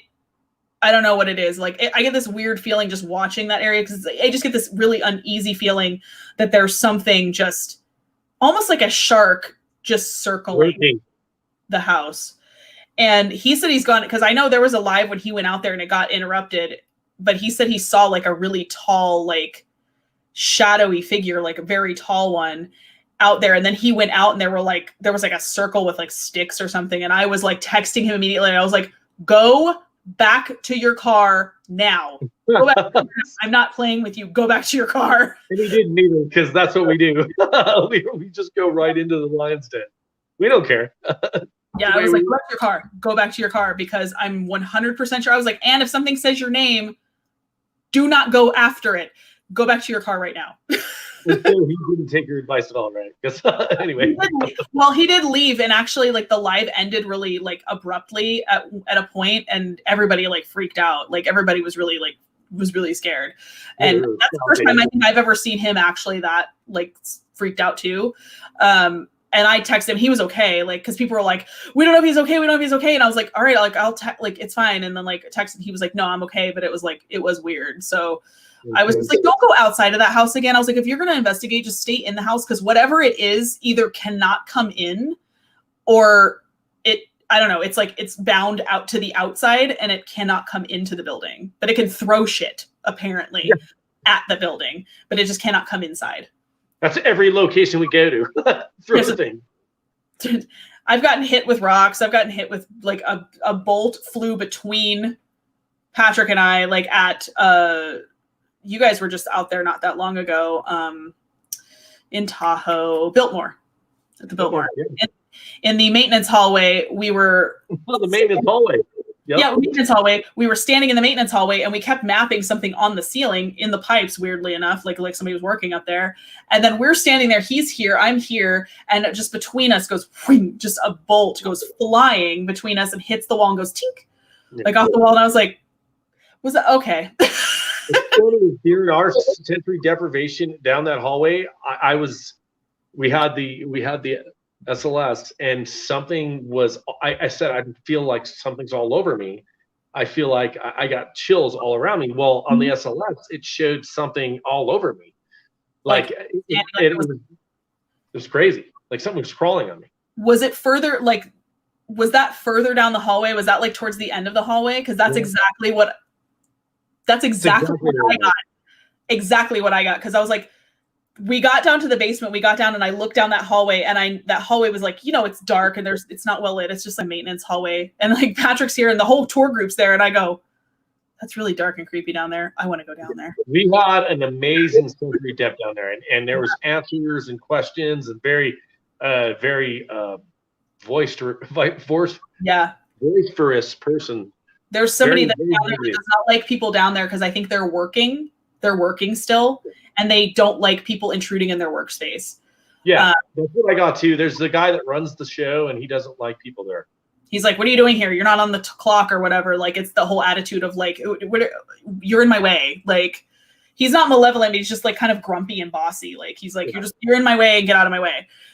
The further I went down that hallway, the more I felt it though. Cause it was like at the beginning it was a little creepy, but I was like, definitely the back of the hallway was cold as hell and had no business being.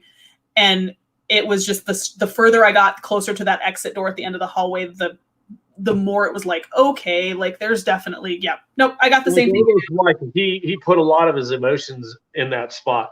Probably. I mean, like he probably walked down the hallway because he would be angry or things weren't working out or whatever. Or I felt like he was somebody that took a lot of pride in what he did and was very proud of his work. So took his work very seriously. So when he was there, he was just like, all business, don't get in my way. Don't interrupt me unless it's really something serious. And like, I just got that energy off of that space with like, I just want to do my work because I take pride in what I do.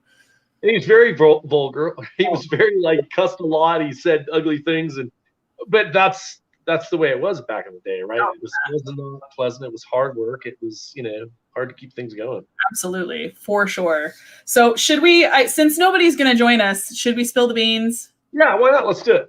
All right. So the reason, and I'm sure some of you have in the meantime probably gone and checked what the GoFundMe is. It is posted in the paranormal group. I haven't posted it in 411 yet. Was waiting for permission from Crow to do so. I don't like posting stuff without permission. It's on Dead Hours page. I've also sent it to Cody and I've sent it to Patrick as well. So y'all know me. What you may not know is that I work for these guys and for Haunted Side as a location scout. And I am constantly on the prowl for locations. I'm constantly emailing places. So there's like a lot of stuff that goes on behind the scenes that you guys aren't really necessarily seeing. So if you ever try to get a hold of me and I'm just like really busy, trust that I'm really busy. She's amazing. Just letting everybody know she's amazing. She does amazing work. it's constant emails and constant like looking places up and like trying to find out some background and things like that. So basically the location that I got response from today was not an expected one. I send emails out to tons of places, and basically whatever comes back comes back. I fully feel that whatever comes back is supposed to happen, and it's supposed to be a location. Like I put that out there. I was like, I put the intention out, and whatever comes back, got to make it happen. So I got on the phone today. I got an email back from this location, and the guy who's the manager at the location said, yeah, he's like, thank you for reaching out. He's like, do you want to get on a call and talk about it? And I was like, yeah, I absolutely want to get a call and talk about it. So we're going back and forth about it, and it's a very famous location. It is a location that is going to be a joint investigation between the new reality and the haunted side. Nice. It is a very famous location in Los Angeles, California. It is on the Sunset Strip. It is the oldest building on the Sunset Strip. Ladies and gentlemen, he's partied there. Patrick has played there as a musician before. Awesome. Ladies and gentlemen, yeah. Ladies and gentlemen, let's get these guys to the Viper Room. The Viper Room. To get to the Viper Room and lock in for an amazing investigation. This is like a one-time, like, huge team. This is Hollywood. This is Hollywood, California. As of course, you know, there's been countless deaths at that location. There is a very famous one that y'all know of. But there was a basement in that location as well. There was mafia activity at this location. There was a biker that supposedly has died. Like, it's been like multiple things before it was the Viper Room. But it is one of probably the most famous clubs in Hollywood outside of like Whiskey A Go-Go and the Troubadour, like all of those locations. Like it is like Sunset Strip royalty pretty much. Awesome. So let's get these guys. So the thing is with California, Shawn knows and Cody knows because they live there. California has basically been locked down since, I don't know. Ridiculous. Way too long. Like it's ridiculous. Like it started to open a little bit, then was like, nope. So Viper Room has been closed. They have not been able, they're a bar and a club, so they have not been able to have any concerts. It has not been open. So normally an investigation at this location for even just a few hours overnight would be at least $5,000. And they are lowballing us because they need, you know, you're also supporting. So like we said, with Winchester, you're supporting the Viper Room. You're helping. This is a place of legend. Like rock stars have played here. It was part owned by Keanu Reeves at one point. And Johnny Depp, I believe. They both like co-owned this place. So this is like rock legend royalty, and they've been closed for months. So the money would be going to the venue to help keep them open when things are able to go back to normal. They're lowballing us at $2,500. So I started the GoFundMe for $3,000 just to cover travel expenses because Patrick will have to drive or fly down. Fortunately, it's in your guys' backyard, so you guys don't really have to travel, but there's incidental costs always. So please go to the GoFundMe. I'm going to actually see if I can pull it up really quick, and I'm just going to post it in the chat. You guys are amazing. Please help. I mean, because it's a cost. Again, we all have our regular lives we got to pay for, and this all supports. Let me go. Yeah, what we're doing. Your guys' entertainment. I think we both teams bring a lot of great entertainment, and we catch so much. I would love to go. I can't wait to. Yes, Kathy, thank you for donating because she already donated. Thank you. It's not working. Hold on one second. I don't know why it's like, you know what? I'm going to do this and try this link because it's going to be dumb. That place is amazing. I walked in that place and you can feel like the centuries of just different bands and all the different new bands that became big that did their concerts. The guy that I talked to on the phone today, Tommy, he's the manager. He's worked there for 18 years. And he said, yeah, he's like, because it's been closed, he goes, and I don't believe in really any of that stuff. He goes, weird stuff has been happening downstairs. He's like, especially in the basement area. He's like, it's been really more active than normal. He goes, I think it's because we've been closed and they haven't had anyone to interact with. And like, it's been, we've been running on skeleton crew and there's not really been anybody down there. He's like, so things are kind of popping off more than normal is what he said. So fantastic. This is about capturing that stuff, right? Oh my gosh. Yes. Like, so he said everybody basically when you walk in, especially to that like basement area, like everybody gets like this weird feeling. And I'm like, dude, you don't have to say anymore. Like, when can we get down there? So you're trying to possibly for February. But if you haven't clicked it yet, go click. If like 100 people donate like $25, that's enough to cover basically almost the whole thing. So that'd be amazing. Like, even if you don't get paid till next week, we're not looking to go until February. So you guys have time. But it's just like, we want to get as much, like, we just want to get there. Like, this is like once in a lifetime. And like I said, this one has skated under the radar. We were not expecting to get it. And I got on the phone with Patrick today and I was like, so listen. Can you imagine the episode there? Like on both teams, right? Like the episode we're going to video there. Yeah, exactly. Can you imagine what the activity is going to be like with having Patrick, myself, and Cody in the same building? Basically, you guys could do kind of like what you do at Crown Point, where it's like you split off into teams and like one investigates like the basement and like one team investigates the upstairs or whatever. Like you guys could just like, or somebody waits outside while you guys have like the location for an hour to yourselves and then come back out. Yeah, Cody and I were just kind of, I won't go into it, but we were kind of thinking on how we might approach it as the teams. Right. It's going to be, we work well with the haunted side. Absolutely. So it'll go well. I'm excited about it. It's kind of fun to, again, team up with haunted side again. Patrick and Jason, great team. I love those guys. They're amazing. And we've had some really good evidence and we've had some really good experiences together. Excited. And I'll be outside just as a PA. Well, again, everybody that's helping, I appreciate it. I'm sure everybody that's involved, Cody, myself, Patrick, Jason, we all appreciate you. And thank you, Vivian, for just everything you've done and everything you continue to do. It's just going to go up from here, dude.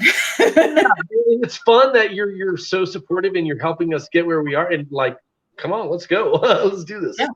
I was like, dude, I don't even care. I don't need to be on an episode. I'm like, if I just get to stand outside the Viper Room, because I've never been. I've been to the Troubadour. And I was like, dude, I'll drive down. And I hate California traffic. And I hate driving anywhere around there. But I will make the trip and stand outside and hand you guys coffee. I don't care. Like, I literally walk in the place. As soon as you walk in the place, it's a different feel. I promise you. Even back then when I was partying, I wasn't really focused on what I know now. But there's an energy about it. When you walk in, it's so energetic, and you can tell there's just been so much that's gone on in the building. Right. As far as partying, right? Like so much history. Oh, for sure. It's been multiple, because it's been multiple. I guess he was saying it was originally like a grocery store because it was like built in like the 20s or 30s. It's like it's very old, and it was originally a grocery store, and then has been multiple bars and multiple clubs like in between to get to the Viper Room. So there's a lot of history in it. There's a lot of history there. And it's definitely all these, like, it goes to support a great venue. Live music venues are suffering because of COVID, because bands can't perform. They can't have live concerts right now. So anything with the arts and music, theater are really suffering. So not only does it help these guys out and boost their signal and get their name out there more, but it also helps artists and it helps people who are passionate about the arts, which my two things I love the most, ghost hunting and art. So how can you lose? How can you lose? You can't. Yeah, amazing. And again, I want to be able to announce what happened with me and Cody today. And I'm not going to because I believe he should be next to me. But another cool thing happened with the new reality. Stay tuned. We'll probably go live on Instagram and let everybody know. Yeah, I was like, if you guys don't get live on Instagram like tonight or within the next day, I'm sure you guys will tell everybody on Friday, like if not before that. I would hate for you to have to wait till Friday to say that, though. No, I think Cody and I will at one point. Obviously, he's had a long night, so hopefully, because we're supposed to meet up tomorrow. Maybe we'll go live New Year's Eve. Just for a minute, right? Let everybody know what's going on. Just to give everyone an update, just to let everyone know where things are at. So yes, feel free to, the link is in there. Feel free to copy it and share it to everybody you know. I'm going to copy it into the group as well. I'll post it, multiple times.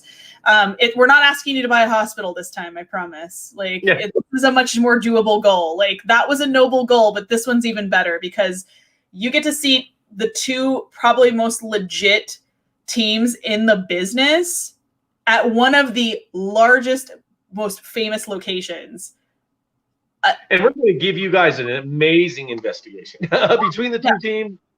Amazing. It's going to be off the freaking charts. Like, it's going to be off the charts. Can't wait. I'm excited about it. I know, right? I was like, as soon as I got off the phone, I texted Patrick and I was like, you need to call me right now.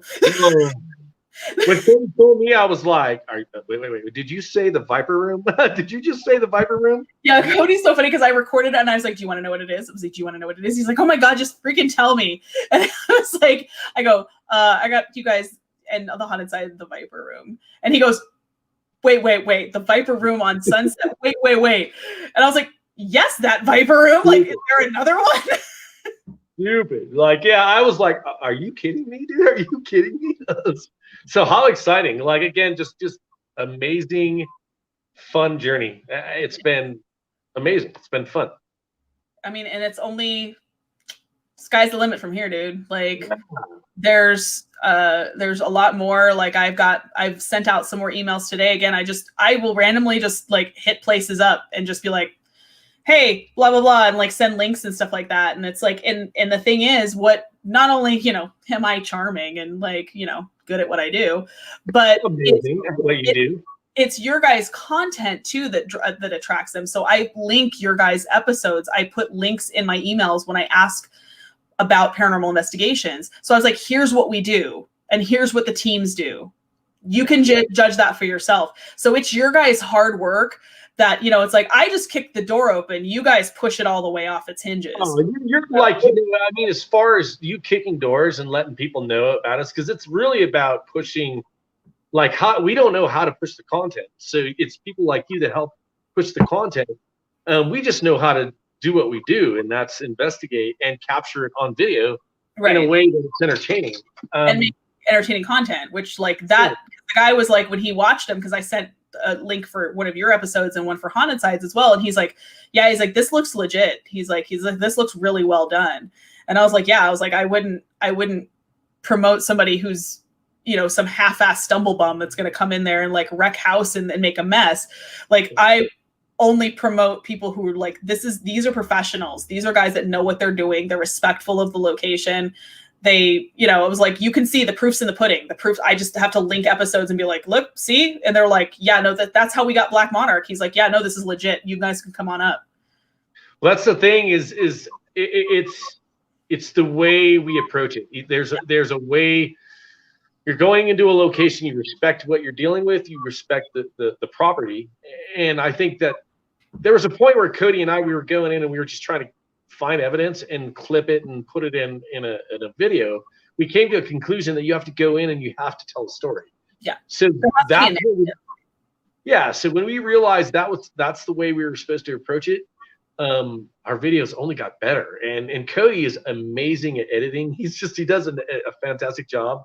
And his trailers are ridiculous as well. But we blend so well together, and I think that's why we've done so well. We started this 6 months ago. Really just focusing on YouTube, and it's been an amazing journey. We've done really well. And the effort obviously shows, because then you guys get locations like this one that other teams are not getting. Yeah, so excited because of you. Thank you. You're welcome. I do what I do. I love what I do. I love my work. You do it well. Thank you. Story is always important, because it's like, and I don't want to talk ill of other teams that do the things they do, because everybody has their own approach of how they promote their things and how they do things. But I will say this, that a classy professional approach will get locations like this where clickbaity crap will not. Yeah. And that's all I will say about that. Respect the location, respect what you're dealing with.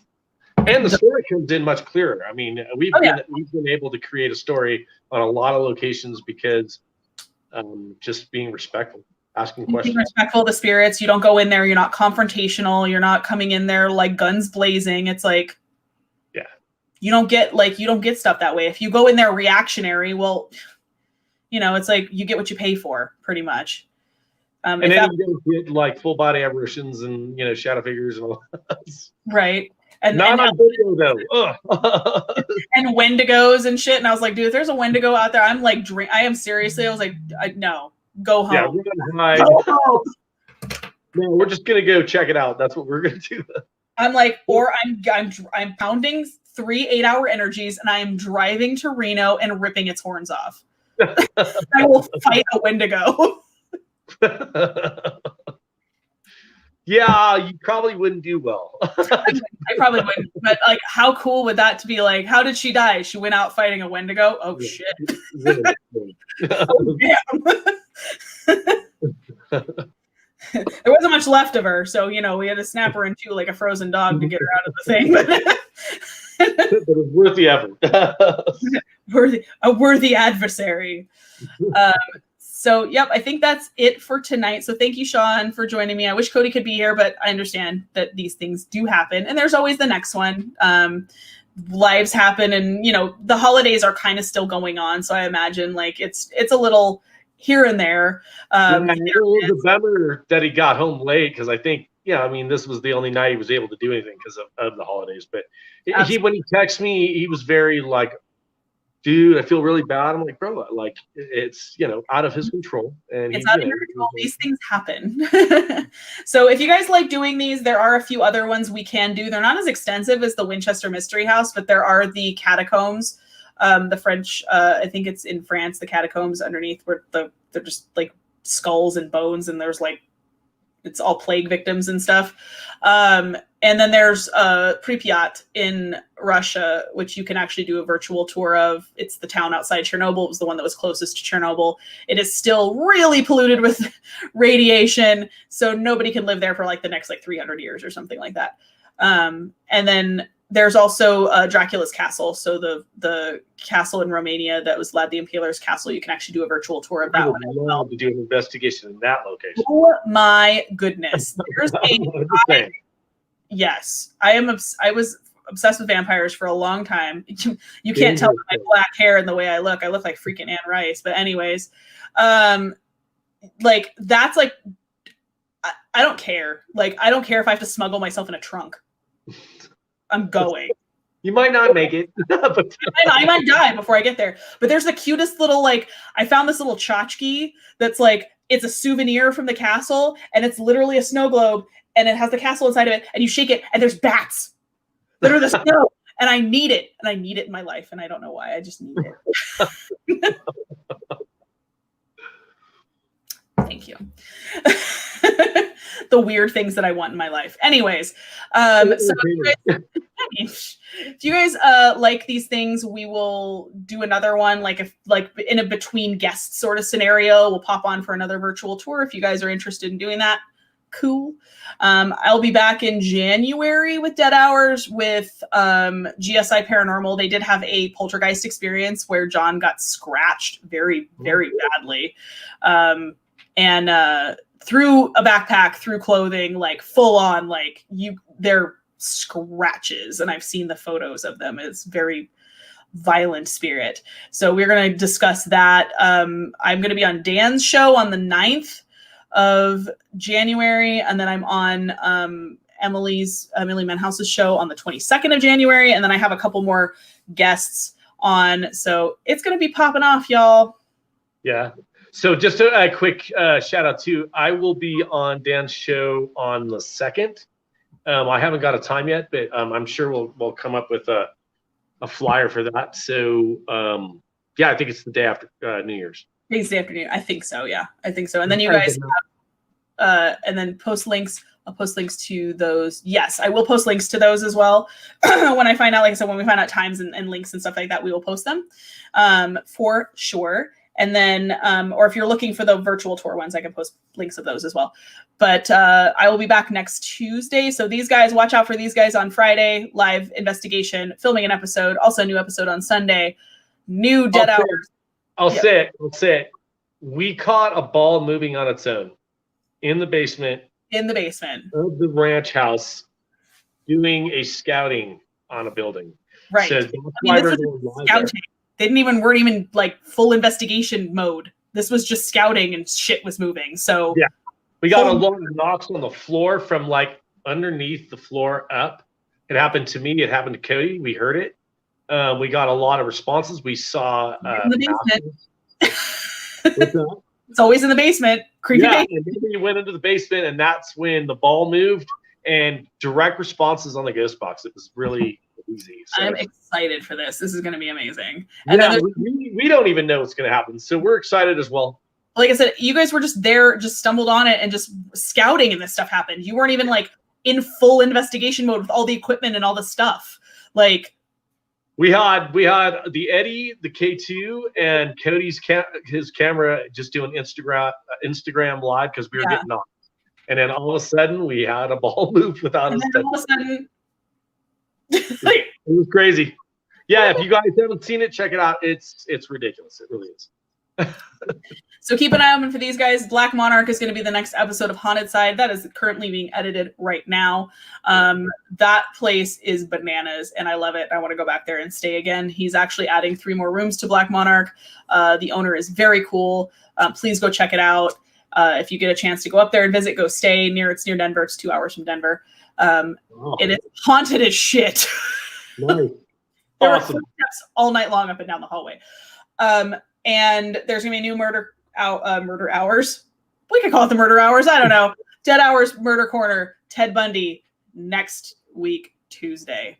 That one's gonna be a fun one. Lots of audio clips for that one, y'all. This is the one that almost drove me crazy and broke my sanity. So this is gonna be fun. Ooh, sounds amazing. This one almost broke. Doing this one on the podcast literally almost broke me. So. Good stuff, really. The last episode was pretty cool. Definitely. Thank you. I know it's a lot, and I know it's kind of like dark material, so I was kind of like worried about it, and I'm like, but you know, people like true crime, and I like true crime too. Zac Efron guest appearance. If I could get Zac Efron, dude, do you think I would like live in a house like this? Like, do you think I'd live in this apartment with my? What, I'm not good enough. What? I'm not good enough. Come on. Yeah, exactly, Frank. You have Shawn right here. You know what, Frank? You and I, we've got problems. See, now there's bad blood. And you used to be mad love. I'm not going to quote the rest of that song. No. You know what I'm talking about. Now you got beef. Okay, so I think I'm gonna let y'all go. It was a great time for sure. Of course, it was very fun, very fun. So you guys all have a great night. We will see you in the next few days. Stay tuned. Things are getting crazy, and we will keep you posted as we get close to that goal with getting the Viper Room. Please, please, please, please, please. Oh, guys, that's going to be an amazing episode. Please help out for sure. I want to be able to deliver this location on a silver platter, please, and thank you. Amazing. All right. Good night, you guys. Have a good one. Love and light.